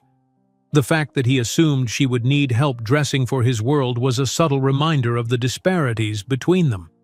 "I'm sure Charlotte and I can find something suitable." The evening continued pleasantly, transitioning from dinner to relaxed conversation on her couch, James's arm wrapped comfortably around her shoulders as they discussed books they had recently read. These quiet moments in her apartment had become precious to Eliza, instances where the outside world with all its complications fell away, leaving just the two of them in a space where their differences seemed insignificant. The peaceful bubble burst 3 days later when Eliza was at the library, helping a child locate a book about dinosaurs. Martha approached, an unusual expression of concern on her face. "Eliza, dear, you might want to see this," she said quietly, handing over her tablet. The screen displayed a gossip website, and Eliza felt her stomach drop as she saw the headline, "Harrington's New Flame. Who is the Mystery Librarian?" Below it was a photo of her and James entering the reading room cafe, his hand resting protectively at the small of her back, their faces turned toward each other in a moment of private conversation. The article itself was a mixture of conjecture and thinly veiled judgment, questioning what a simple librarian could possibly offer one of the city's most eligible bachelors. It even dragged up her past, mentioning Michael's death and speculating about her financial situation with a callousness that made Eliza's blood run cold. "How did they—" she began, her voice faltering. "I don't know, dear," Martha said sympathetically, "but I thought you should see it before someone else mentioned it." Eliza handed the tablet back, her hands trembling slightly. "Thank you," she managed, trying to process this intrusion into her private life. "I should call James." She retreated to the staff room, pulling out her phone with a sense of dread. Before she could dial, it rang, James's name appearing on the screen. "I just saw it," she said without preamble when she answered. "I'm so sorry, Eliza." James's voice was tight with anger. This is exactly the kind of vulture journalism I despise. My PR team is already reaching out to have it taken down, but the damage is done, Eliza finished for him, sinking into a chair.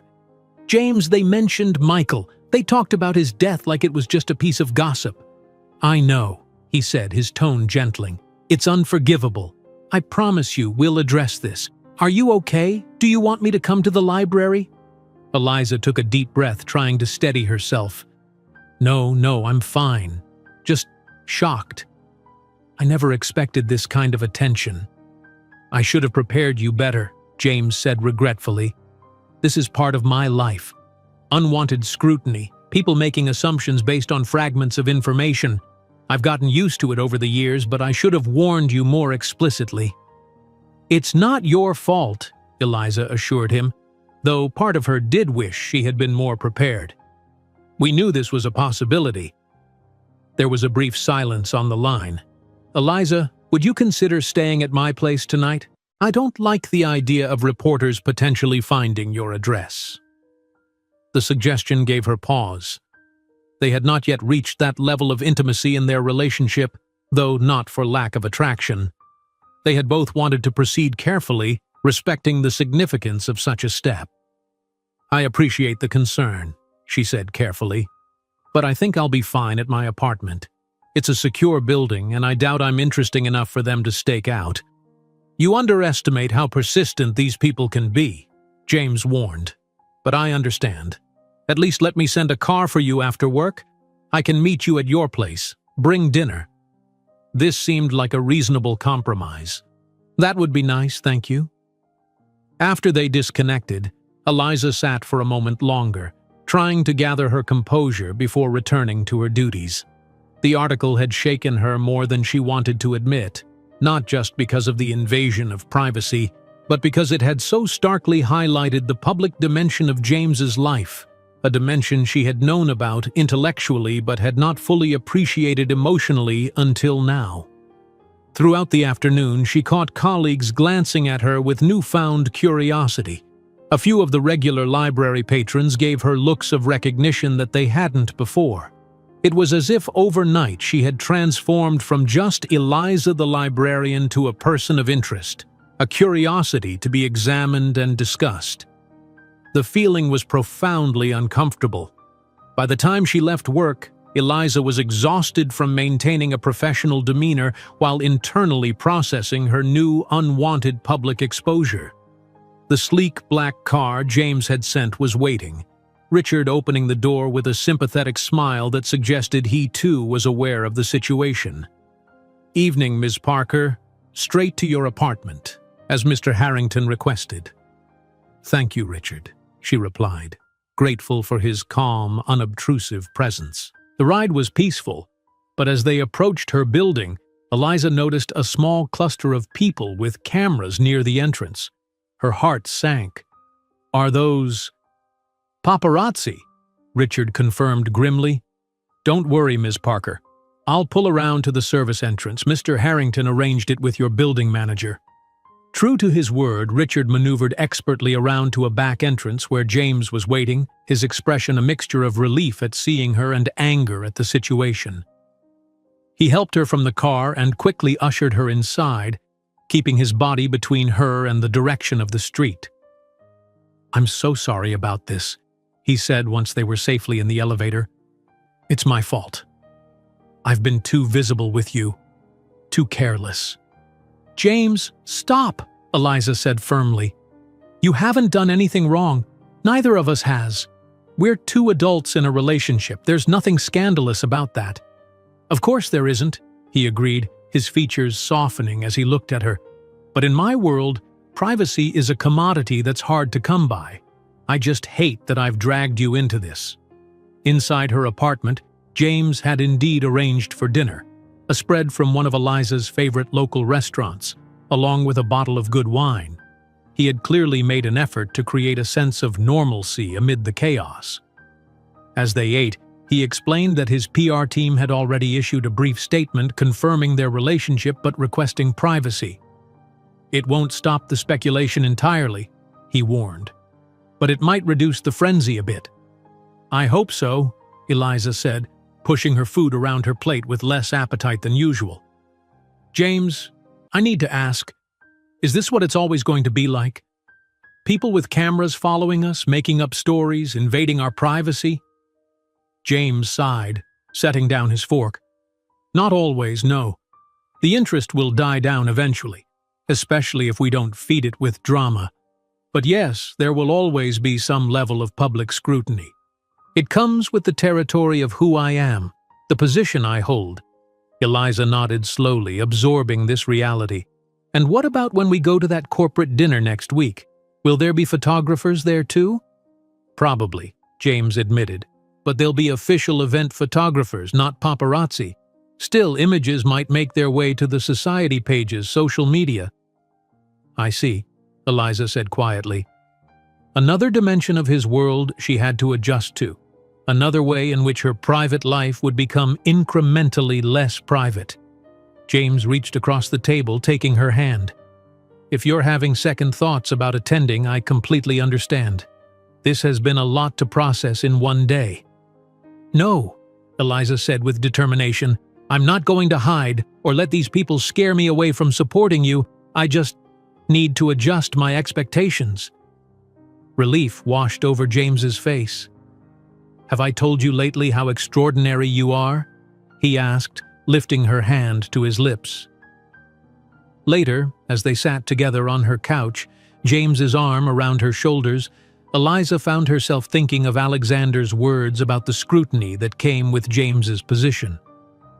The man had been right, though she would never give him the satisfaction of admitting it. A penny for your thoughts, James murmured, noticing her silence. Eliza hesitated, then decided to share at least part of what was on her mind. I was thinking about what a strange position we're in. Most couples get to decide for themselves when to go public, how to share their relationship with the world, but we've had that choice taken away from us. We'll take it back, James promised. We'll define this relationship on our terms, not theirs. His confidence was reassuring, but Eliza couldn't quite shake the feeling that they had crossed a threshold today. Their relationship was no longer just their own, it had become, in some small way, public property, subject to outside opinions and judgment. When James left that night, reluctantly but recognizing that they both needed space to process the day's events, Eliza stood at her window, watching his discreet exit through the service entrance where his driver waited. Even this simple act of parting had become complicated, requiring planning and subterfuge. Her phone buzzed with a text from Charlotte. Saw the article. Don't let the vultures get to you. They're just jealous because James chose someone real instead of one of their plastic socialites. Call me if you need anything. X. The message brought a small smile to Eliza's face. Despite her initial wariness, she had grown fond of Charlotte's directness and loyalty. She typed back a quick thanks, appreciating the support. Another text arrived, this one from Martha. Staff and regulars at the library are united in their outrage on your behalf. Mrs. Greenwood says she'll hit any photographer who bothers you with her handbag, and you know she carries that heavy one with the metal clasp. You are loved, dear. This made Eliza laugh out loud, the tension in her chest easing somewhat. Yes, there would be challenges ahead as she and James navigated the public dimension of their relationship. But they also had allies, people who cared about them and would stand by them through the difficulties. As she prepared for bed, Eliza made a decision. She would not allow faceless strangers with cameras to determine the course of her relationship with James. She would not give them that power. Whatever came next, they would face it together, on their own terms. With that resolve firming in her mind, she slipped between her sheets, hoping for dreams unmarred by prying eyes and gossipy headlines. The week following the gossip article was a test of Eliza's resilience. Though the paparazzi presence outside her apartment had diminished after the first 2 days, she still felt eyes on her wherever she went. At the library, a few parents had asked pointed questions about that billionaire she was dating, their curiosity thinly veiled as casual conversation. At West Hill Academy, she had caught whispers among the faculty, quickly silenced when she approached. Through it all, Eliza maintained her composure, focusing on her work with the children who, mercifully, remained oblivious to adult gossip. James had been supportive but also busy with the merger, their time together limited to brief dinners and late-night phone calls. In a way, the forced separation had been a blessing, giving Eliza space to process her new reality without the intensity of his presence. Now, as she stood in Charlotte's expansive dressing room, surrounded by designer gowns Charlotte had called in for her to try, the full weight of the evening ahead settled on her shoulders. The corporate dinner at the Metropolitan Club would be her first official appearance as James's partner since the media exposure. "Stop overthinking, darling," Charlotte said, accurately reading Eliza's expression. "It's just dinner with a bunch of people who care far more about their stock options than who James is dating." "Except they'll all have read that article or ones like it," Eliza replied, running her fingers over the fabric of a midnight blue gown. "They'll be curious, making judgments." "Let them," Charlotte said with a dismissive wave. "Their opinions are irrelevant. What matters is that James adores you, and anyone who knows him can see how happy you've made him." Eliza smiled gratefully at Charlotte, whose friendship had become unexpectedly important to her. Despite their different backgrounds, they shared a love of literature, a direct communication style, and a protective instinct toward James. "Now, this one," Charlotte continued, holding up an emerald green dress with a classic silhouette, "would be absolutely stunning with your coloring. Sophisticated without trying too hard. Perfect for the corporate wife." She stopped abruptly, seeming to realize what she'd said. "Partner! I meant partner!" The slip hung in the air between them, its implications impossible to ignore. Corporate wife. Was that what she was auditioning for? The thought both thrilled and terrified Eliza. "Let me try it on," she said, deliberately sidestepping the awkward moment. The dress fit beautifully, the rich color complementing her copper hair and fair skin. As Charlotte helped with the zipper, Eliza studied her reflection, barely recognizing the elegant woman looking back at her. It wasn't just the dress. There was something different in her eyes, a new awareness, perhaps even a new confidence. "You look magnificent," Charlotte declared. "James won't be able to take his eyes off you." "Thank you for this," Eliza said sincerely. "Not just the dress, but everything. Your friendship, your guidance. It means a lot." Charlotte squeezed her shoulder gently. "That's what friends are for. And between us, you're the best thing that's happened to James in a long time. The first woman who sees him, not his bank account." When James picked her up that evening, his reaction to the dress was everything Charlotte had predicted. His eyes widened, a soft wow escaping his lips before he composed himself enough to speak properly. "You look absolutely beautiful," he said, taking her hand and spinning her gently to appreciate the full effect. "Green is definitely your color." "You clean up pretty nicely yourself," Eliza replied, admiring how handsome he looked in his tuxedo. Despite the weeks they had been dating, moments like these still had the power to leave her slightly breathless. The Metropolitan Club was even more imposing than Eliza had imagined. A historic building with soaring ceilings, marble columns, and an atmosphere that practically whispered of old money and power. As they entered the grand ballroom, Eliza felt the subtle shift in energy, heads turning to observe James Harrington and his now-known librarian girlfriend. James's hand pressed reassuringly at the small of her back as he guided her through the crowd, stopping frequently to introduce her to colleagues, board members, and business partners. Eliza had prepared for this, researching the merger and the company they were acquiring, ready with thoughtful questions and observations that surprised many of James's associates. "Ms. Parker, James mentioned you work with literacy programs," said an older gentleman James had introduced as a key investor. "My foundation has been looking to expand its educational initiatives. Perhaps we could discuss potential collaborations." "I'd be delighted," Eliza replied, genuinely interested. I've found that combining resources between public and private institutions can create particularly effective programs. James beamed at her with undisguised pride as she navigated these conversations with growing confidence. His thumb traced small circles on her back, a subtle gesture of support and affection that grounded her throughout the evening. Dinner was served at elaborately decorated tables, each seating 10 guests. James and Eliza were placed at the head table with the most senior executives from both companies. The conversation flowed from business to politics to art, with occasional personal questions directed at Eliza, which she fielded with as much grace as possible. "So, Ms. Parker," said the wife of the acquired company's CEO, a perfectly coiffed woman with shrewd eyes, "how does someone who works in a public library meet James Harrington? It seems like quite the fairy tale." There was a subtle emphasis on public library that made the question feel like more than innocent curiosity. Eliza took a sip of her wine, aware of several pairs of eyes on her. "Actually, I gave up my seat to an elderly gentleman on the bus," she said truthfully. "James was sitting nearby. We started talking about Jane Austen of all things." "The bus?"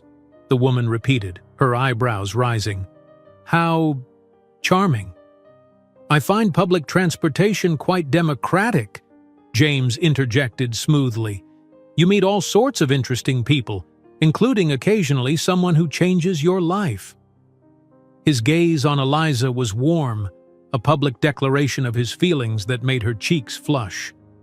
The conversation moved on, but Eliza could still feel the woman's assessing gaze. It wasn't hostile exactly, more calculating, as if trying to determine whether Eliza was a temporary diversion or a serious contender for a permanent place in James's life. After dinner came speeches, James delivering a charismatic address about the future of the merged companies that had the room hanging on his every word. Eliza watched him with a mixture of pride and fascination. This was a side of him she rarely saw, the commanding CEO, the visionary businessman whose decisions affected thousands of lives. He was magnetic, confident without being arrogant, passionate about his company's mission in a way that made even dry corporate jargon sound inspiring. As the formal part of the evening concluded and the gathering transitioned to cocktails and networking, Eliza found herself momentarily alone while James was deep in conversation with the CEO of the acquired company. She took the opportunity to slip away to the ladies' room, needing a brief moment of solitude to gather her thoughts. Standing before the ornate mirror, adjusting a strand of hair that had come loose, Eliza didn't immediately notice the woman who emerged from one of the stalls behind her. It was only when she spoke that Eliza recognized her. Vanessa Carmichael, James's former fiancée whose engagement had ended 2 years earlier, according to a detail in the gossip article Eliza had tried to forget. "So you're the librarian," Vanessa said, her tone neither friendly nor overtly hostile as she washed her hands at the sink beside Eliza. "I've been curious to meet you." Eliza turned, maintaining her composure despite the unexpected encounter. "Eliza Parker," she introduced herself, offering her hand. Vanessa dried her hands before accepting the handshake, her grip firm and cool. "Vanessa Carmichael, but I think you know that already." She was strikingly beautiful, with the kind of polished sophistication that came from a lifetime of privilege and the best finishing schools. "You've caused quite the stir in certain circles." "I wasn't aware I had that much influence," Eliza replied evenly. Vanessa smiled, a practiced expression that didn't reach her eyes. "James Harrington dating a librarian? Trust me, it's the most interesting gossip the country club has had in months." She reached into her clutch for a lipstick, applying it with precision. "You seem nice, Ms. Parker, different from his usual type." "I wasn't aware he had a type," Eliza said, increasingly uncomfortable with the conversation but unwilling to show weakness. "Oh, he does. Or did." Vanessa capped her lipstick, studying her reflection with critical eyes. "Ambitious, connected, familiar with his world. Women who understand the demands of his position, the expectations." She turned to face Eliza directly. It's not an easy role being with someone like James. The scrutiny never really ends. The demands on your time, your privacy, your identity, they're constant. Eliza felt a chill at the accuracy of this assessment. Are you speaking from personal experience? 2 years of my life, Vanessa confirmed with a slight shrug. I thought I knew what I was getting into. I was raised in this world after all. But even I underestimated how much of myself I'd have to sacrifice to fit into the future James had planned. James has never asked me to sacrifice anything, Eliza said firmly. Not yet, Vanessa replied, her tone almost sympathetic. But he will. Not intentionally, perhaps, but inevitably. His world has gravity, Miss Parker. It pulls everything into its orbit and transforms it to suit its needs. She checked her appearance one final time before heading toward the door. Just something to consider. Enjoy the rest of your evening. Eliza remained in the restroom for a moment after Vanessa left, trying to shake off the unsettling encounter. Was Vanessa trying to warn her or simply attempting to create doubt?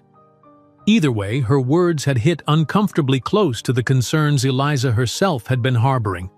When she returned to the ballroom, she spotted James immediately, his head bent in conversation with Alexander. Something in their posture, the tension in James's shoulders, the tight set of Alexander's jaw, suggested the discussion wasn't entirely pleasant. As she approached, she caught the tail end of Alexander's statement. Need to consider the board's perspective. This sort of distraction right before the London expansion. He broke off as he noticed Eliza, his expression smoothing into polite neutrality. Ms. Parker, you look lovely this evening. Thank you, Alexander, she replied, looking between the two men with concern. Is everything all right? Perfectly fine, James assured her, though the strain around his eyes suggested otherwise. Just a small difference of opinion on a business matter. He placed his hand at the small of her back, a gesture that had become familiar and comforting. Are you enjoying yourself? It's been interesting, Eliza said diplomatically, deciding not to mention her encounter with Vanessa just yet. Your speech was impressive. I could see why everyone holds you in such high regard. James's expression softened at her praise. Thank you. That means a lot coming from you. Alexander excused himself to speak with another colleague, leaving them momentarily alone amid the crowded room. James used the opportunity to guide Eliza toward a quieter corner. I'm sorry if this evening has been overwhelming, he said, his voice low enough for only her to hear. I know it's a lot. The scrutiny, the questions, the politics. It's all right, Eliza assured him. It's part of your world, and I want to understand every aspect of your life. James studied her face, as if searching for signs of insincerity or strain. You're remarkable, you know that? Most people would be running for the hills after the week you've had. I'm made of sterner stuff, she replied with a small smile. Though I did have an interesting conversation in the ladies' room with Vanessa Carmichael. James's expression tightened. Vanessa is here? I had no idea she was invited. She had some insights to share about dating James Harrington. I can imagine, James said grimly. Eliza, whatever she said, it doesn't matter, Eliza interrupted gently. What matters is what's between us, not someone else's interpretation of it. Relief washed over his features, followed by something deeper, more profound. Have I told you that I love you? He asked softly. The words, though they had been implied in countless ways over the previous weeks, had not been spoken aloud since that night at her apartment door. Hearing them now in this crowded room that represented so much of what intimidated her about his world felt like an anchor in choppy waters. Not in so many words, she replied, her voice barely above a whisper. Then I've been remiss, James said, his blue eyes holding hers with an intensity that made the rest of the room fade away. I love you, Eliza Parker, not for how you fit or don't fit into this world. He gestured subtly at their surroundings, but for who you are. Your kindness, your intelligence, your quiet strength. The way you see me, not my position or my wealth." Eliza felt tears prick at the corners of her eyes, emotion welling up unexpectedly. "I love you too," she said, the words feeling both momentous and perfectly natural, "though I'm still figuring out how to navigate all this." "We'll figure it out together," James promised, brushing his thumb gently across her cheek. "Partners, equals, finding our way." The moment was interrupted by the approach of another executive eager to speak with James. As the conversation shifted back to business matters, Eliza found herself observing James in his element, confident, articulate, completely in command of the complex details under discussion. Despite the challenges of the evening, despite Vanessa's warning and Alexander's apparent concerns, Eliza felt a growing certainty in her heart.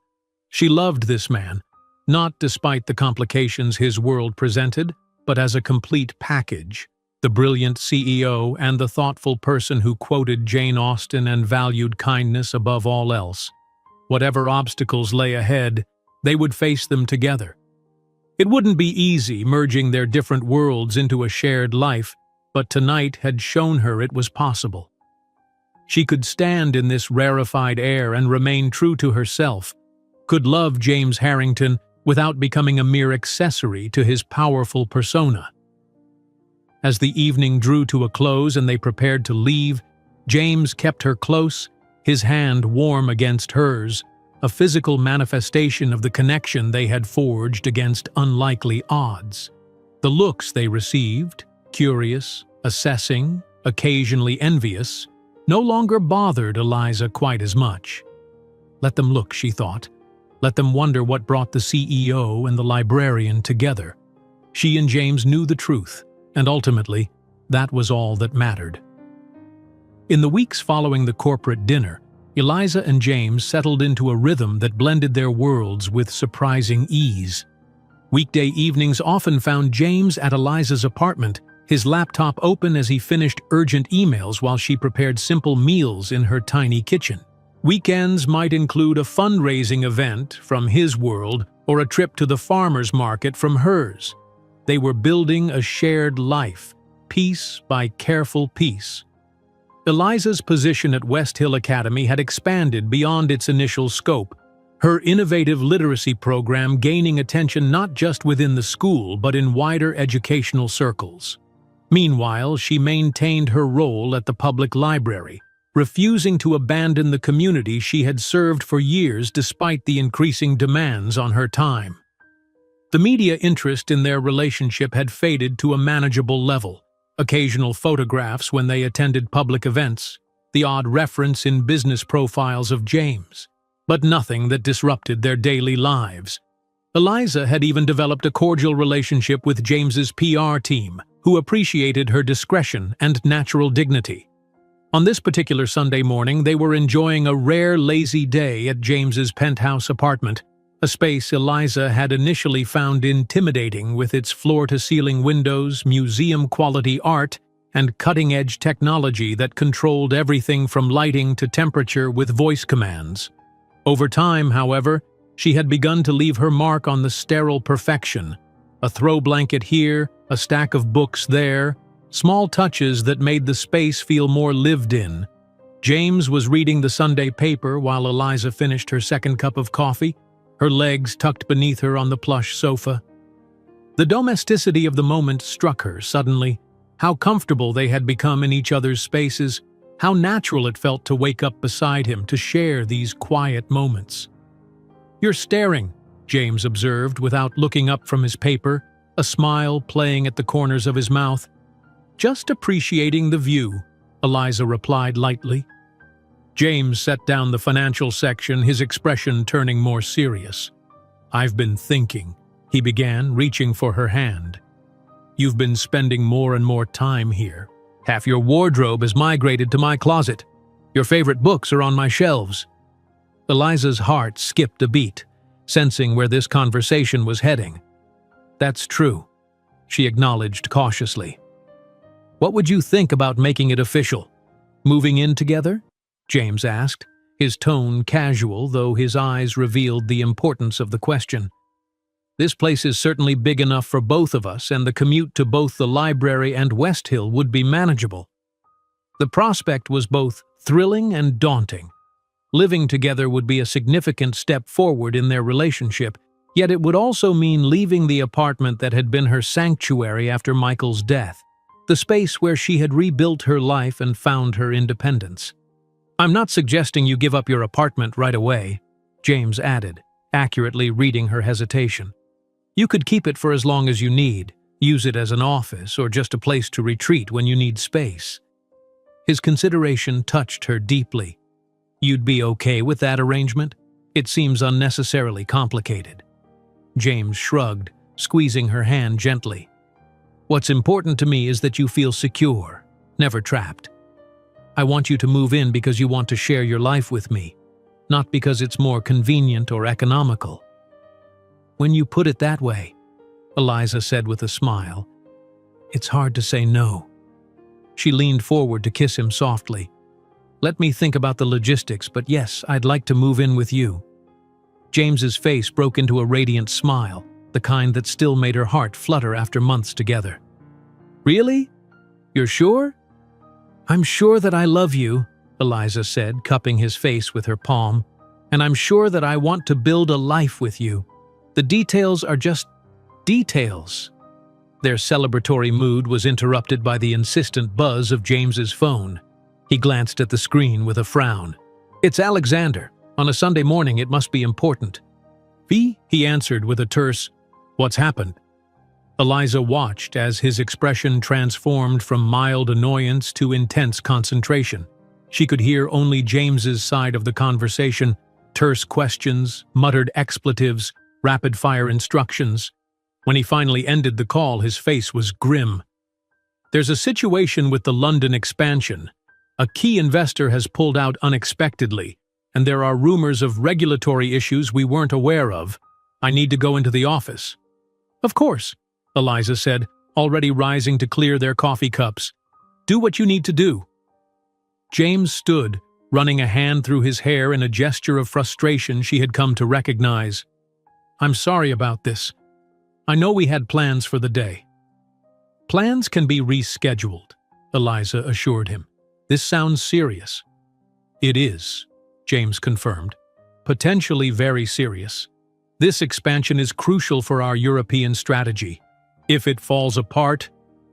He trailed off, already mentally shifting into crisis management mode. "Then you should focus on preventing that," Eliza said practically. "I'll head home, catch up on some work myself." James looked momentarily torn, then nodded. "I'll have Richard drive you, and I'll call as soon as I have a better handle on the situation." Within 30 minutes, James had transformed from the relaxed man reading the Sunday paper to the focused CEO, dressed in a perfectly tailored suit, his expression set in determined lines as he spoke rapidly on his phone while escorting Eliza to the waiting car. "I love you," he said, kissing her quickly before helping her into the vehicle. "And I promise I'll make this up to you."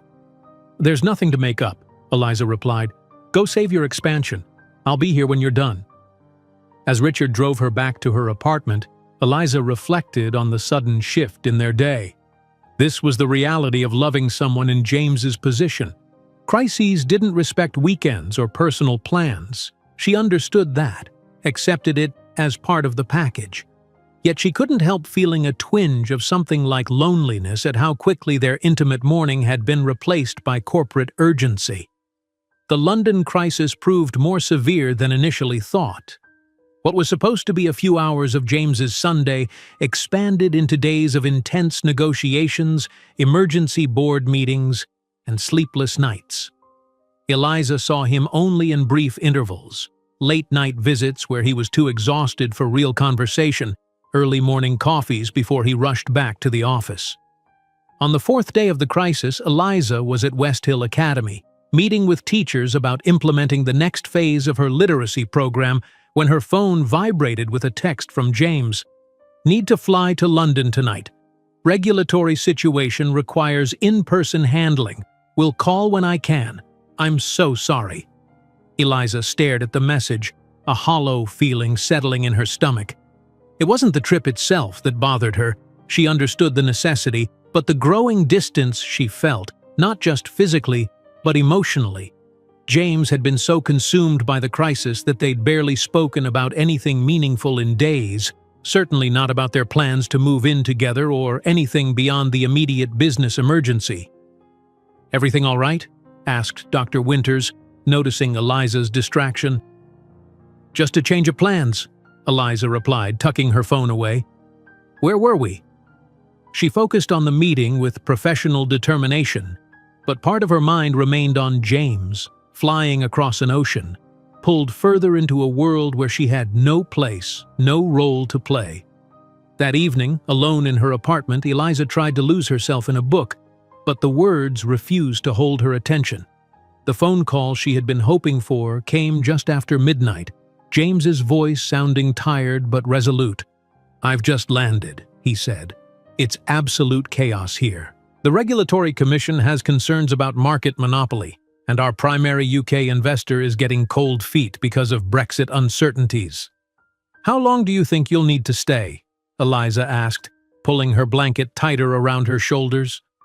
"That's actually what I wanted to talk to you about," James said hesitantly. "This isn't going to be resolved quickly. I'm looking at 2 weeks minimum, possibly longer." "I see," Eliza said, trying to keep disappointment from coloring her tone. "Well, you'll do what needs to be done. That's who you are." There was a pause on the line.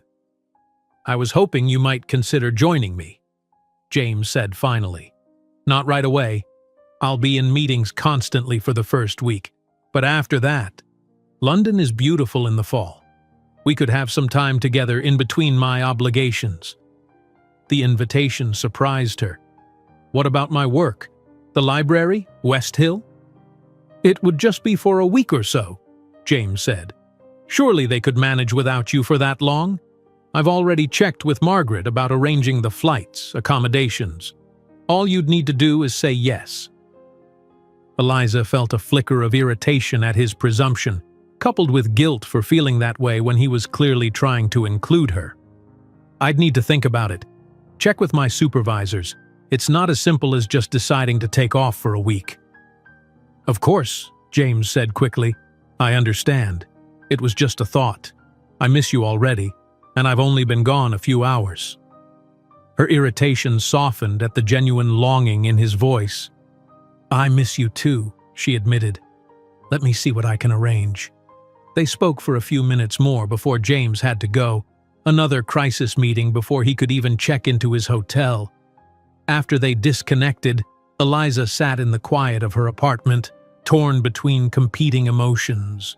On one hand, the idea of joining James in London was thrilling, her first trip abroad, a chance to see a city she had only read about. On the other hand, she felt uncomfortably like an afterthought, invited only after the important business was handled, expected to rearrange her life and obligations around his schedule.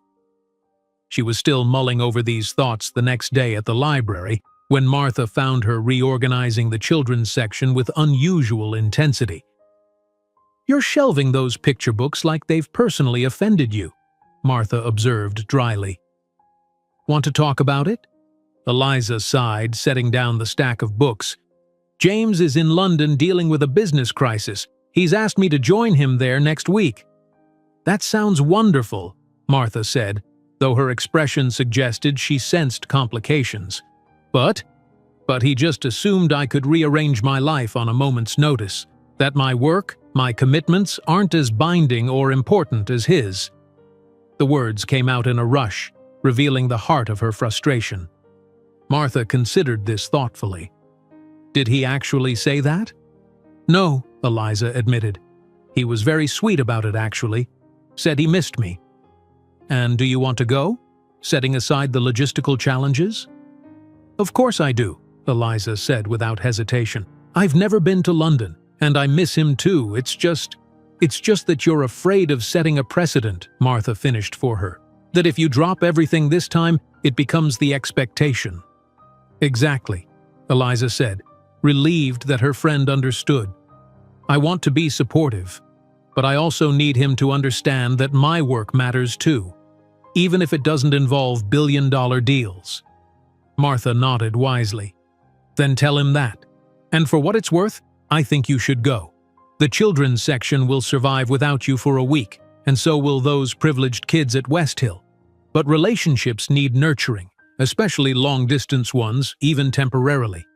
Eliza smiled gratefully at her friend's perspective.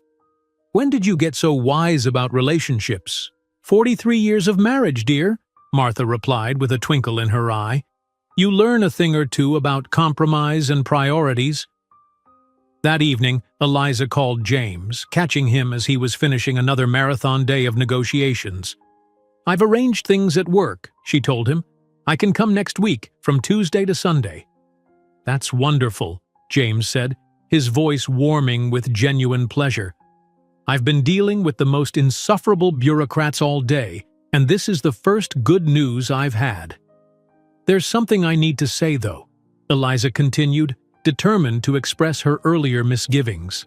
"I want to support you, James. I want to be there for the important moments, good and bad.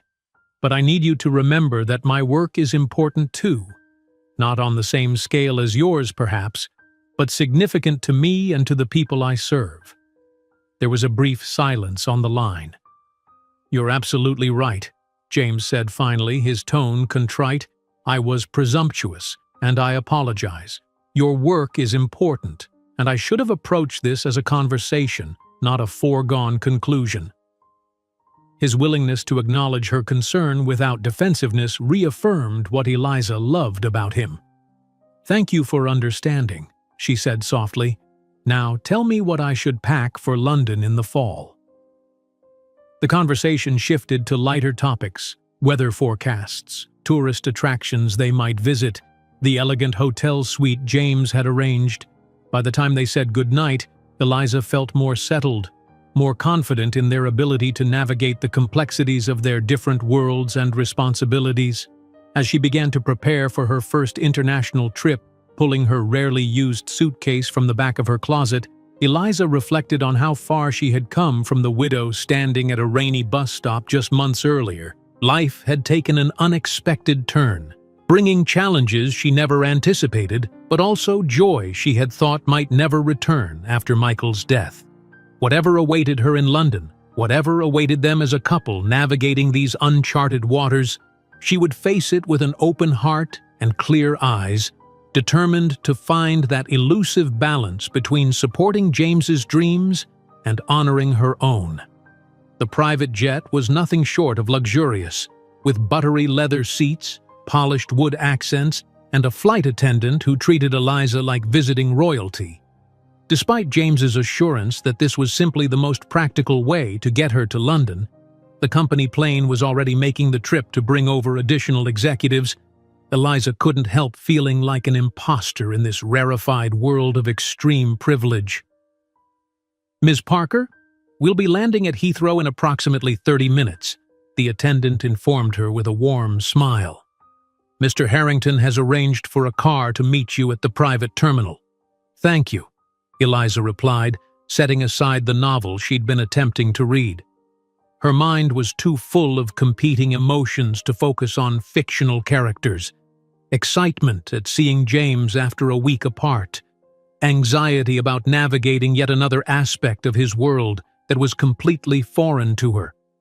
Lingering concern about how easily her professional responsibilities had been set aside to accommodate his needs. The London sky was overcast as the plane began its descent, the sprawling city gradually coming into view. Eliza pressed her face to the window like an eager child, taking in the serpentine curve of the Thames, the iconic silhouettes of Parliament and the London Eye, the patchwork of historic and modern architecture that made up the cityscape. She had dreamed of visiting London since she was a girl devouring British classics, Dickens, Austen, the Brontes, and now here she was, arriving in a private jet to visit her billionaire boyfriend. The absurdity of it made her chuckle softly to herself. What would Michael have made of all this? He would have been amused, she thought, and perhaps a bit skeptical. But ultimately, he would have wanted her happiness above all else. True to the attendant's word, a sleek black car was waiting on the tarmac.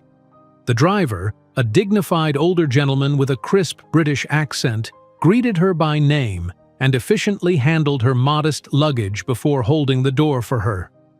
"Mr. Harrington sends his apologies, Ms. Parker," he explained as they pulled away from the airport. "He's been detained in meetings but hopes to join you at the hotel by 7 this evening. He's asked me to give you a brief tour of the city if you're not too tired from your journey." "That's very thoughtful," Eliza said, masking her disappointment. She had hoped James might meet her at the airport, but of course the business crisis took precedence. A tour would be lovely. For the next hour, the driver, who introduced himself as Edwin, provided a running commentary as they passed London's major landmarks. Eliza absorbed it all with genuine wonder, temporarily setting aside her conflicted feelings in the face of such a magnificent city steeped in the literary history she loved. The hotel, when they finally arrived, was the epitome of old-world luxury, a historic building in Mayfair with a uniformed doorman and a marble-floored lobby adorned with fresh flower arrangements taller than Eliza herself. The staff treated her with a deference that made her self-conscious, addressing her as Ms. Parker with the utmost respect while escorting her to a suite that was larger than her entire apartment back home. "Mr. Harrington specifically requested this suite for you," the concierge explained as he opened the door to reveal a spacious living area with ornate moldings, antique furniture, and floor-to-ceiling windows overlooking a lush private garden.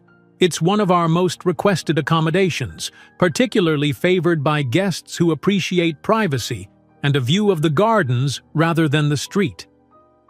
"It's beautiful," Eliza said truthfully, though she was slightly overwhelmed by the opulence.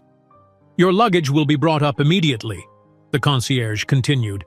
"Mr. Harrington has arranged for dinner to be served in the suite at 8, should his meetings run late. Is there anything else you require?"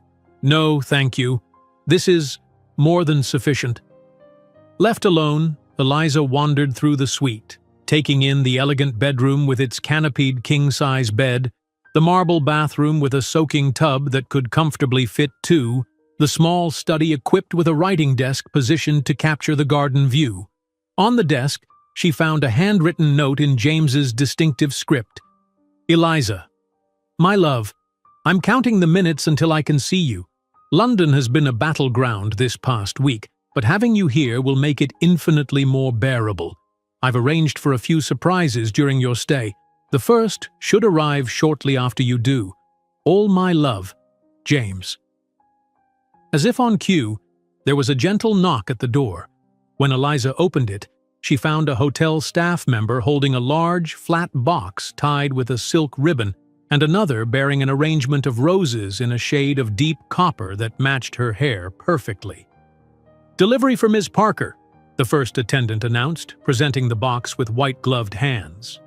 Eliza accepted both gifts, thanking the staff before closing the door.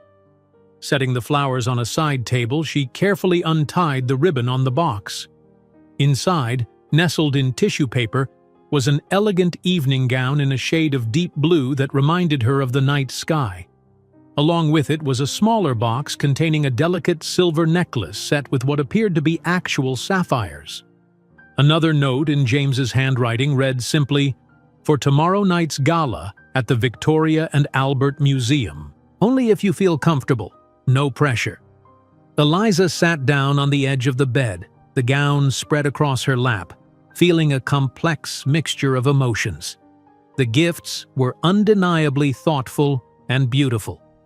James had even remembered her mentioning once that deep blue was her favorite color for formal wear. Yet she couldn't help feeling a twinge of discomfort at the extravagance, the presumption that she would need a new gown rather than anything she might have packed herself. She was still contemplating this when her phone rang, James calling via video. "You've arrived safely," he said when she answered, his face appearing on her screen. He looked tired, with faint shadows under his eyes, but his smile was genuine. "How was the flight?" "Surreal," Eliza admitted with a small laugh. I've never experienced anything like it. And the suite? Is it to your liking? It's absolutely beautiful, James. Everything is, including the dress and necklace. His expression grew slightly uncertain. Is that a but I hear in your voice? Eliza hesitated, not wanting to seem ungrateful but determined to be honest. I could have brought something from home. You didn't need to go to the expense. But I wanted to, James said simply. Tomorrow's gala is important. Potential investors, key political figures. I wanted you to feel completely confident, to have something new for the occasion. But if it makes you uncomfortable, it's not that, Eliza interrupted, searching for the right words. The dress is beautiful, truly. It's just that sometimes these gestures, however well-intentioned, highlight the differences in our situations. You can buy a designer gown and sapphires on a whim. That's a world away from anything I've ever known. James was quiet for a moment, considering her words. I understand, he said finally. And I'm sorry if it feels overwhelming. I just want to share what I have with you, Eliza. But I should be more mindful of how these gestures might come across. His willingness to understand rather than be defensive eased her discomfort. When will I see you? She asked, changing the subject. I'm finishing up here, he promised. 1 hour, 2 at most. We'll have dinner in the suite, just the two of us. I've missed you terribly. I've missed you too, Eliza replied, realizing how true it was despite her complicated feelings. I'll be here. When James finally arrived at the suite nearly 3 hours later, the strain of the week was evident in his posture and the tight lines around his eyes. But the moment he saw Eliza, a transformation came over him. His shoulders relaxed, his expression softened, as if her presence alone was a balm to his exhaustion. I was beginning to think you'd stood me up, Eliza teased gently, as he pulled her into an embrace. Never, James murmured against her hair. Though these regulatory officials nearly managed it, I had to threaten to walk away from the entire deal before they would end today's session. They ate dinner by the fireplace, James gradually unwinding as he shared the complex details of the regulatory hurdles and investor concerns that had consumed his week. Eliza listened attentively, asking thoughtful questions that surprised him with their insight. You've been paying attention to the business sections, he observed with a pleased smile. Eliza shrugged, feeling a small glow of pride. I wanted to understand what you're dealing with. It sounds incredibly complex. It is, James agreed, but having you here makes it bearable. He reached across the table to take her hand. I'm sorry about earlier, about the dress. I never want my gifts to make you uncomfortable. I know, Eliza assured him, and it really is beautiful. I was just finding my balance, I think. This whole experience is so far outside my normal life. But that's just it, James said earnestly. I don't want this to be outside your life. I want it to be part of your life, our life together. The travel, the events, even the business crises. Just as the library and your work at West Hill are part of my life now because they matter to you. His words touched her deeply, articulating exactly what she had been struggling with, not the differences in their worlds, but how to integrate them into a shared existence. I want that too, she said softly. The following evening found them at the Victoria and Albert Museum Gala, an event combining James's business interests with London's cultural elite. Eliza wore the blue gown which fit as if it had been made for her, and the sapphire necklace that caught the light with every movement. Despite her initial reservations, she had to admit that the outfit gave her a confidence she might not have felt in anything she had brought from home. The museum had been transformed for the event, its grand halls illuminated with tasteful lighting that highlighted the magnificent architecture and collections. As James escorted her from exhibit to exhibit, introducing her to a dizzying array of business associates, politicians, and cultural figures, Eliza found herself drawing on all the skills she had developed during their months together. You're a natural at this, James whispered during a brief moment alone between introductions. "Everyone is charmed by you." "I'm just being myself," Eliza replied, though she felt a quiet pride in her ability to navigate this sophisticated gathering without feeling completely out of place. "Exactly," James said with a warm smile. "That's what makes you exceptional." The evening was progressing smoothly until Eliza found herself momentarily separated from James, who had been pulled into an urgent conversation with a key investor. Standing near a display of Renaissance sculptures, she was admiring the craftsmanship when she overheard a conversation from a nearby group that caught her attention. "Harrington's librarian seems to be adapting well to her new circumstances," a woman's voice said with a hint of amusement. "I must say I didn't give the relationship 6 months when I first read about it." "She certainly made an effort with her appearance," another voice replied, "though I understand it's all James's doing. The wardrobe, the jewelry, quite the Pygmalion project." "The question is whether it's just a phase," a male voice joined in. "James has always had a soft spot for charity cases. Remember that environmental activist he was so taken with a few years ago? This feels similar. His attempt to prove he hasn't lost touch with real people despite his wealth." Eliza stood frozen, the words cutting deeper than she wanted to admit. She had known there would be those who viewed her this way, as a curiosity, a temporary diversion, a project for James. But hearing it stated so baldly, with such casual cruelty, was still a shock. "Ah, there you are." She turned to find Charlotte approaching, elegant in a striking red gown. From the tight set of Charlotte's jaw, Eliza knew immediately that she too had overheard the conversation.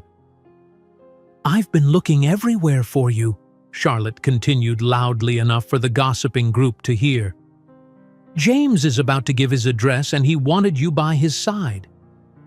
As Charlotte guided her away, Eliza fought to maintain her composure.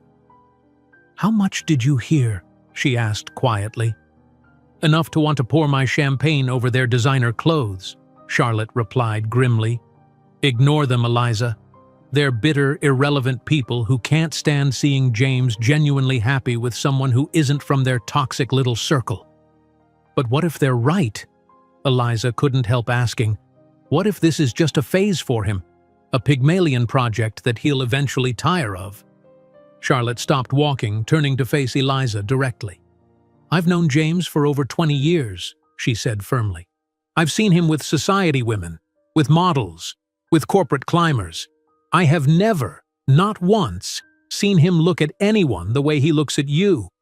Like you're the sun and he's been living in darkness." The sincerity in Charlotte's eyes was impossible to doubt, and Eliza felt her spirits lift slightly. "Thank you for that," she said. "And for the rescue." "That's what friends are for," Charlotte replied with a squeeze of her arm. "Now, let's get you to James. He really is about to speak, and he'll want you there." As they moved through the crowded museum halls, Eliza wrestled with the lingering impact of the overhead conversation. She had come so far in adapting to James's world, in finding her place within it while maintaining her own identity.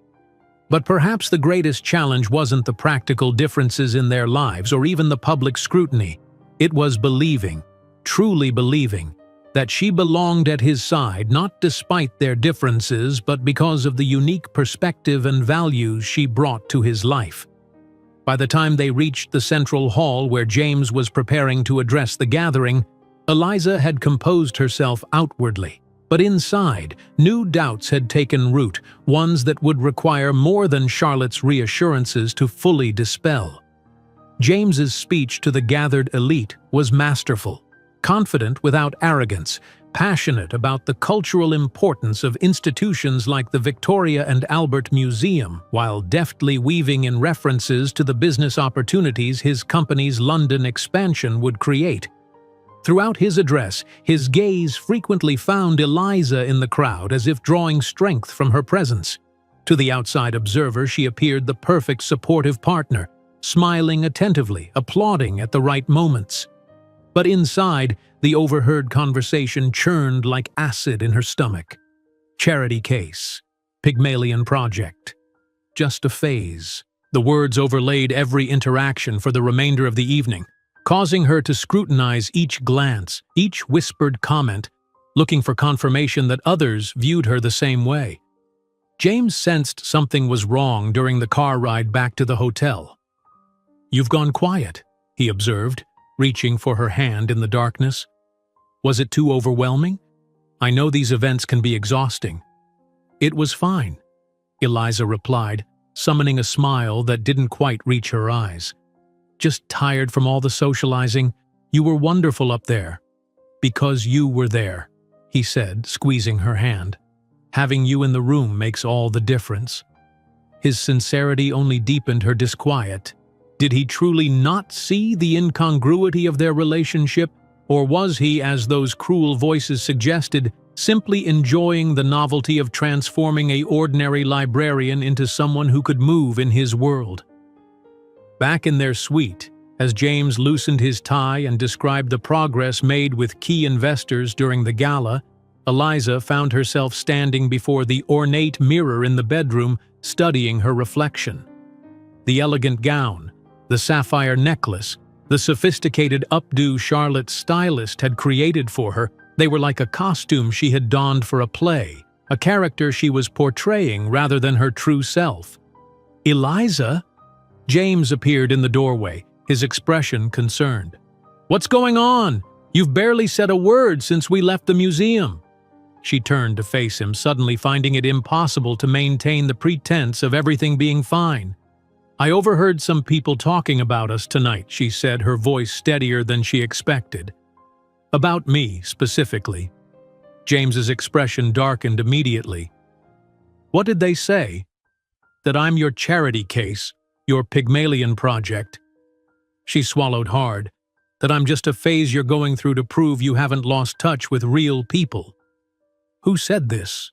James demanded, anger flashing in his eyes. "I want names." "It doesn't matter who," Eliza replied, removing the sapphire necklace and setting it carefully on the dresser. "What matters is that it made me realize something. Tonight, in that gown, with these jewels, surrounded by the elite of London society, I felt like I was playing a part, not being myself." "That's ridiculous," James protested. "You were completely authentic, completely yourself." "Was I?" Eliza challenged gently. "Or have I just gotten better at adapting to your world, at pretending I belong in it?" James approached her slowly, as if afraid she might retreat. "You do belong in it. With me." "But on whose terms?" Eliza persisted. "Look at us, James. Look at this suite, the private jet, the gala, the dress you bought because whatever I brought from home wouldn't have been good enough for your world. That's not why—" "Maybe not consciously," she acknowledged. "But the reality is, in your world, I need to be upgraded, transformed. And perhaps that's been exciting for you, introducing me to all these new experiences, watching me adapt. But at what point do I stop being the woman you fell in love with and become just another fixture in your elite lifestyle?" James was silent for a long moment, his expression shifting from defensive to thoughtful. "I never meant to make you feel that way," he said finally. "All I've wanted is to share my life with you. But I can see now how it might have seemed unbalanced." He sat on the edge of the bed, gesturing for her to join him. When she did, albeit with some hesitation, he took her hands in his. "When I saw you on that bus, giving up your seat without a second thought, what struck me wasn't that you were someone I could transform or upgrade. It was that you possessed something genuine that all the wealth and privilege in my world couldn't create. True kindness, without expectation of reward." His thumbs traced gentle circles on her palms as he continued, "I didn't fall in love with you because you were different from the women in my world, though you are, refreshingly so. I fell in love with you because you reminded me of who I wanted to be. Someone whose actions align with their values, someone who finds joy in simple goodness rather than extravagance or status." Eliza felt tears gathering in her eyes. "But those people tonight, Those people, James interrupted firmly, are exactly the reason I was so drawn to you in the first place. Their world is built on appearances, on transactions disguised as relationships. They can't understand what we have because they've never experienced it. They reduce it to the only terms they comprehend: charity, projects, phases. Their inability to understand us says everything about them and nothing about us. His words penetrated the cloud of doubt that had enveloped her since the gala. "I want to believe that," she whispered. "Then let me show you something," James said, standing and extending his hand. "There's a reason I chose this hotel, this particular suite. It wasn't just for the luxury or the privacy." Curious despite her emotional turmoil, Eliza allowed him to lead her to the writing desk by the window. He opened the drawer and removed what appeared to be an old, leather-bound journal. "This was my mother's," he explained, handling it with reverence. "She never had much, worked 3 jobs to support us after my father left. But she loved books, loved stories, saved for months to take a trip to London when I was 10 years old." He opened the journal carefully to a page marked with a faded ribbon. "We stayed in a small bed and breakfast not far from here, but she brought me to this hotel one afternoon. We sat in the garden just below these windows, and she let me order hot chocolate from a waiter who treated us like royalty, even though he must have known we didn't belong." James turned the journal so Eliza could see the entry, written in neat, careful handwriting. "Today, I showed James what's possible. We sat in the garden of the most beautiful hotel in London, and for 1 hour, we belonged there. He promised me that someday he would bring me back as a real guest. I don't need that to happen, but I love that he believes it could. She died before I could fulfill that promise," James said, his voice thick with emotion. "When I booked this suite, I wasn't thinking about impressing you with luxury. I was thinking about that day in the garden with my mother, about how she taught me to believe I could bridge worlds." Eliza felt her perspective shifting as she looked at James with new understanding. His wealth and status weren't simply privileges he had always enjoyed, but achievements hard-won from humble beginnings. His desire to share them with her wasn't about transformation or charity, but about creating a shared life that honored both their pasts while building something new together. "I've been so focused on our differences," she admitted, "on fitting into your world or maintaining my own. I didn't consider that perhaps what we're doing is creating a new world altogether, one that belongs only to us." "That's exactly it," James said, relief evident in his voice. "I don't want you to become someone else to fit into my life. I want us to build a life that reflects the best of both of us." "But how do we do that practically?" Eliza asked. "Your responsibilities, your position, they come with certain expectations, certain demands." "We meet them on our own terms," James replied with conviction. "Yes, there will be galas and corporate dinners, but there will also be quiet evenings at your apartment, weekends at the library, moments that matter to you. And when people like those at the museum tonight try to make you feel less than, we'll know the truth, that you belong exactly where you choose to be, not where anyone else thinks you should be." Eliza felt the weight that had been pressing on her heart begin to lift. "I love you," she said simply. "Not the CEO or the billionaire, just you, the man who quotes Jane Austen and carries his mother's journal across oceans." "And I love you," James replied, drawing her into his arms. "Not because you can adapt to my world, but because you've created a place for me in yours. A place where I'm valued for who I am, not what I own or what I've achieved." He held her close for a long moment, then pulled back slightly, a new light in his eyes. "I have an idea," he said. "Let's get out of here." "Now?" Eliza asked, surprised. "It's nearly midnight." "Exactly," James grinned. "The perfect time for an adventure, something entirely ours, not dictated by business obligations or social expectations." 20 minutes later, having changed into jeans and sweaters, they slipped out of the hotel through a side entrance to avoid the paparazzi who occasionally lingered near the main doors. James led Eliza through the quieter streets of nighttime London, eventually arriving at a secluded spot along the Thames where the city lights danced on the dark water. "I used to come here during university," he explained, "when the pressure of straddling two worlds became too much, the scholarship student trying to fit in with the children of privilege. This spot always reminded me that beneath all the social divisions, we're all just people, living alongside the same river that's flowed through this city for centuries." As they stood together by the water, Eliza felt a profound sense of rightness, of balance restored. "Thank you for bringing me here," she said, "for sharing this piece of your past." "Thank you for reminding me what really matters," James replied, "for seeing beyond the CEO to the person underneath." 6 months later, they stood in this same spot at dawn, alone except for Harold, who had flown in specially for the occasion. The elderly man from the bus had become a dear friend, a regular guest at their dinner table, and now, with a special license obtained through James's connections, the officiant at their intimate wedding ceremony. "Who would have thought," Harold chuckled as he prepared to begin the service, "that giving up a seat on the bus would lead to all this?" Eliza, radiant in a simple white dress that was entirely her own choice, glanced at James with love that had only deepened through the challenges they had faced together.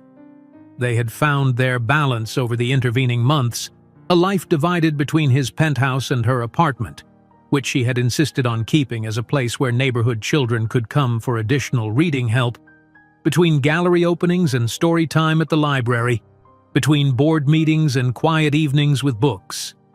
There had been more moments of doubt, more instances where their different backgrounds created friction or misunderstanding, but each time they had returned to the fundamental truth that had brought them together, that beneath the surface differences of wealth and status, they shared the same core values, the same vision of a life built on kindness, integrity, and genuine connection.